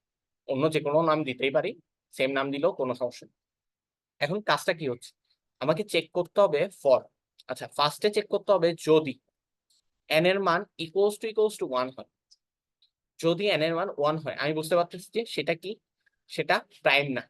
আর আমার কন্ডিশনে বলে দেয়া আছে প্রাইম হলে রিটার্ন করবা 1, প্রাইম না হলে রিটার্ন করবা 0। ঠিক আছে, এটুকু আমাকে আগে থেকে বলে দেয়া আছে, অর্থাৎ আমাকে সে ওয়াইজই কাজটা করতে হবে। এখন যখন n এর মান 1, তার মানে আমাকে প্রিন্ট প্রিন্ট করতে তো বলে দেয় না, আমাকে বলছে রিটার্ন করো 0। ঠিক আছে, যে মাত্র n এর মান 1, সেই মাত্র আমি রিটার্ন 0 করে দিতেই পারি, আমার কোনো সমস্যা নেই। ঠিক আছে, দেন এগে আমি 1 এর জন্য চেক করা শেষ করলাম। এখন বাকি সংখ্যাগুলোর জন্য চেক করবে। আমি যদি ইন্টিজার i ইকুয়ালস টু 2 থেকে শুরু করি, n এর আগ পর্যন্ত চেক করতে থাকি, যদি 1 থেকে n এর ভেতর যে কোনো সংখ্যা দ্বারা n টা ডিভিজিবল হয়, ঠিক আছে, ইকুয়ালস টু 0 হয়, তাহলে আমি কি বলতে পারবো? তাহলে আমি বলতে পারবো যে এটা কোনো একটা প্রাইম নাম্বারই না। না, দেখো, কোনো একটা প্রাইম নাম্বার কেবলমাত্র 1 এবং তার নিজের নাম্বারটা দিয়ে ডিভিজিবল হবে, মাঝে অন্য কোনো নাম্বার দিয়ে ডিভিজিবল হবে না। কিন্তু যে প্রাইম না, সে যে কোনো নাম্বার দিয়ে ডিভিজিবল হতে পারে। যার কারণে সে যদি ডিভিজিবল হয়, তার মানে আমি বলতে পারবো যে সে প্রাইম না, এবং প্রাইম যদি না হয় সে রিটার্ন করবে 0। বুঝা গেছে? এবং যদি এই দুইটা কন্ডিশনের কোনোটাই স্যাটিসফাই না করে, মানে কি, তখন সে প্রাইম, এবং তখন যদি সে প্রাইম হয় সে রিটার্ন করবে 1। বুঝা গেছে? ক্লিয়ার জিনিসটা? আশা করি ক্লিয়ার। এখন জিনিসটা কোথায় সেভ হচ্ছে? জিনিসটা আলটিমেটলি গিয়ে সেভ হচ্ছে ফ্ল্যাগ ভেরিয়েবলের মধ্যে, অর্থাৎ ইফ ফ্ল্যাগ ইকুয়ালস টু 0, আমি কি প্রিন্ট করব?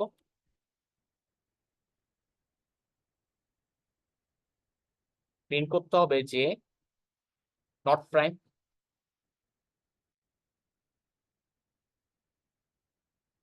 এলস। আমি কি প্রিন্ট করব?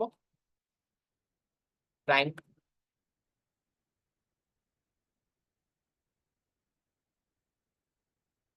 বুঝা গেছে জিনিসটা? ক্লিয়ার আশা করি।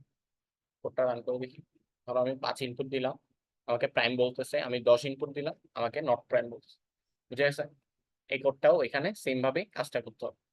ক্লিয়ার? পারা যাবে লাস্ট ইএমকেটা? আশা করি পারা যাবে। আচ্ছা, আজকের ক্লাসের লাস্ট টপিক, এই কোর্সেরই লাস্ট টপিক। এরপর হচ্ছে আমাদের কোর্স এতটুকুই ছিল। এরপর হচ্ছে তোমাদের তোমাদের মতো প্র্যাকটিস করতে হবে আসলে। আরেকটা কথা যেটা হচ্ছে, তোমার যে ডিপার্টমেন্ট আছে, যারা আমার গ্রুপে আছে তাদেরকে একটু ইনফর্ম করবা যে যাতে ক্লাসগুলো না করলেও যাতে ওইখানে ইএমকে গুলো সাবমিট করে, কারণ এখানে কিন্তু বুয়েট থেকে একটা সার্টিফিকেট দিবে। সো এটা কিন্তু ইম্পর্টেন্ট। ঠিক আছে? জিনিসটা সবাইকে একটু ইনফর্ম করে দিবে। আর টাইম কিন্তু বেশি নেই, ম্যাক্সিমাম 2 থেকে 3 দিন। এরপর হচ্ছে যে আমরা এগুলো আর সাবমিশন গুলো দেখবো না। ঠিক আছে?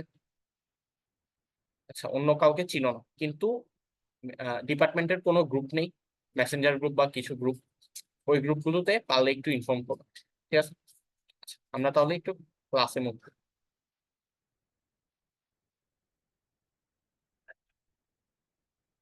এবার আমরা দেখব কিভাবে ফাংশনের মাধ্যমে অ্যারেকে পাস করে।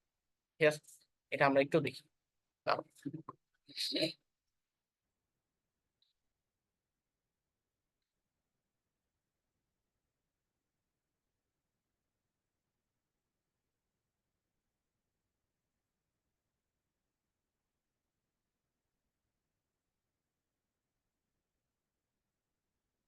ঠিক আছে? আচ্ছা, এখানে যে কাজটা করা হয়েছে, মেইন ফাংশনের ভিতর একটা 10 সাইজের অ্যারে ডিক্লেয়ার করা হয়েছে। অ্যারেটার নাম দেওয়া হয়েছে ARR। দেন হচ্ছে এই অ্যারেটাকে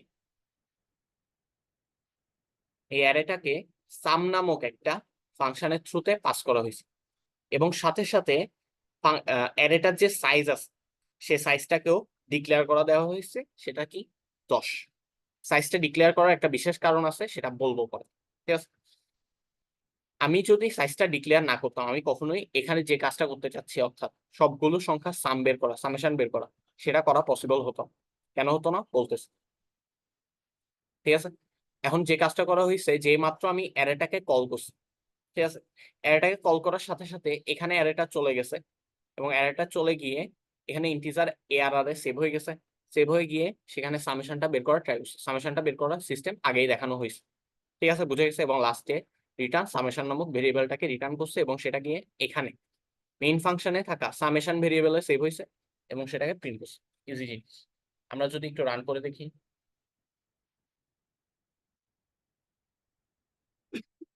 সুন্দর মতো 55 প্রিন্ট হয়ে গেছে, যেটা কিনা 1 থেকে 10 পর্যন্ত সবগুলো সংখ্যার সমষ্টি হচ্ছে। ক্লিয়ার? আচ্ছা, এখন কথা হচ্ছে যে, বলতে পারো যে একটা কথা কোয়েশ্চেন করার উচিত ছিল, সেটা হচ্ছে আমরা কিছুক্ষণ আগেই pass by value, pass by reference নিয়ে কথা বলছি। ঠিক আছে? তখন আমরা দেখছিলাম যে একটা এক্স ভেরিয়েবলকে আমি অ্যাড্রেস সহ যদি পাস না করি, তাহলে তো ওইখানে গিয়ে ওইটা সেভ হয় না। এবং সেম ভাবে তুমি এটাও বলতে পারো যে আমি এখানে যে অ্যারেটাকে পাস করতেছি, এই অ্যারেটা হচ্ছে যে আলটিমেটলি এখানে থাকা অ্যারে। এখন এখানে থাকা অ্যারেটা মানে মেইন ফাংশনে থাকা অ্যারে, কারণ মেইন ফাংশনে এটা নির্দিষ্ট কিছু ভ্যালু ট্যালু আছে, কিন্তু এখানে যে সাম ফাংশনে আমি অ্যারেটাকে ডিক্লেয়ার করছি, এই অ্যারেটা তো সামের অংশ, মানে হচ্ছে সাম যে মেমোরিটা নিছে স্ট্যাক ফ্রেমে, সেটার অংশ। সেটা তো আমি তো আলাদা করে কিছু অ্যাসাইন করিনি। তাহলে এই সামের কাজটা হলো কিভাবে? কোয়েশ্চেন আসতে পারে না এরকম? বুঝা গেছে আমি কি বুঝাতে চাইলাম, যে কাজটা আসলে কেন হলো বা কিভাবে হয়েছে, কেন এখানে কিছু হয় নাই? ক্লিয়ার? আমি কোয়েশ্চেনটা বুঝাতে পারছি? আশা করি বুঝাতে পারছি।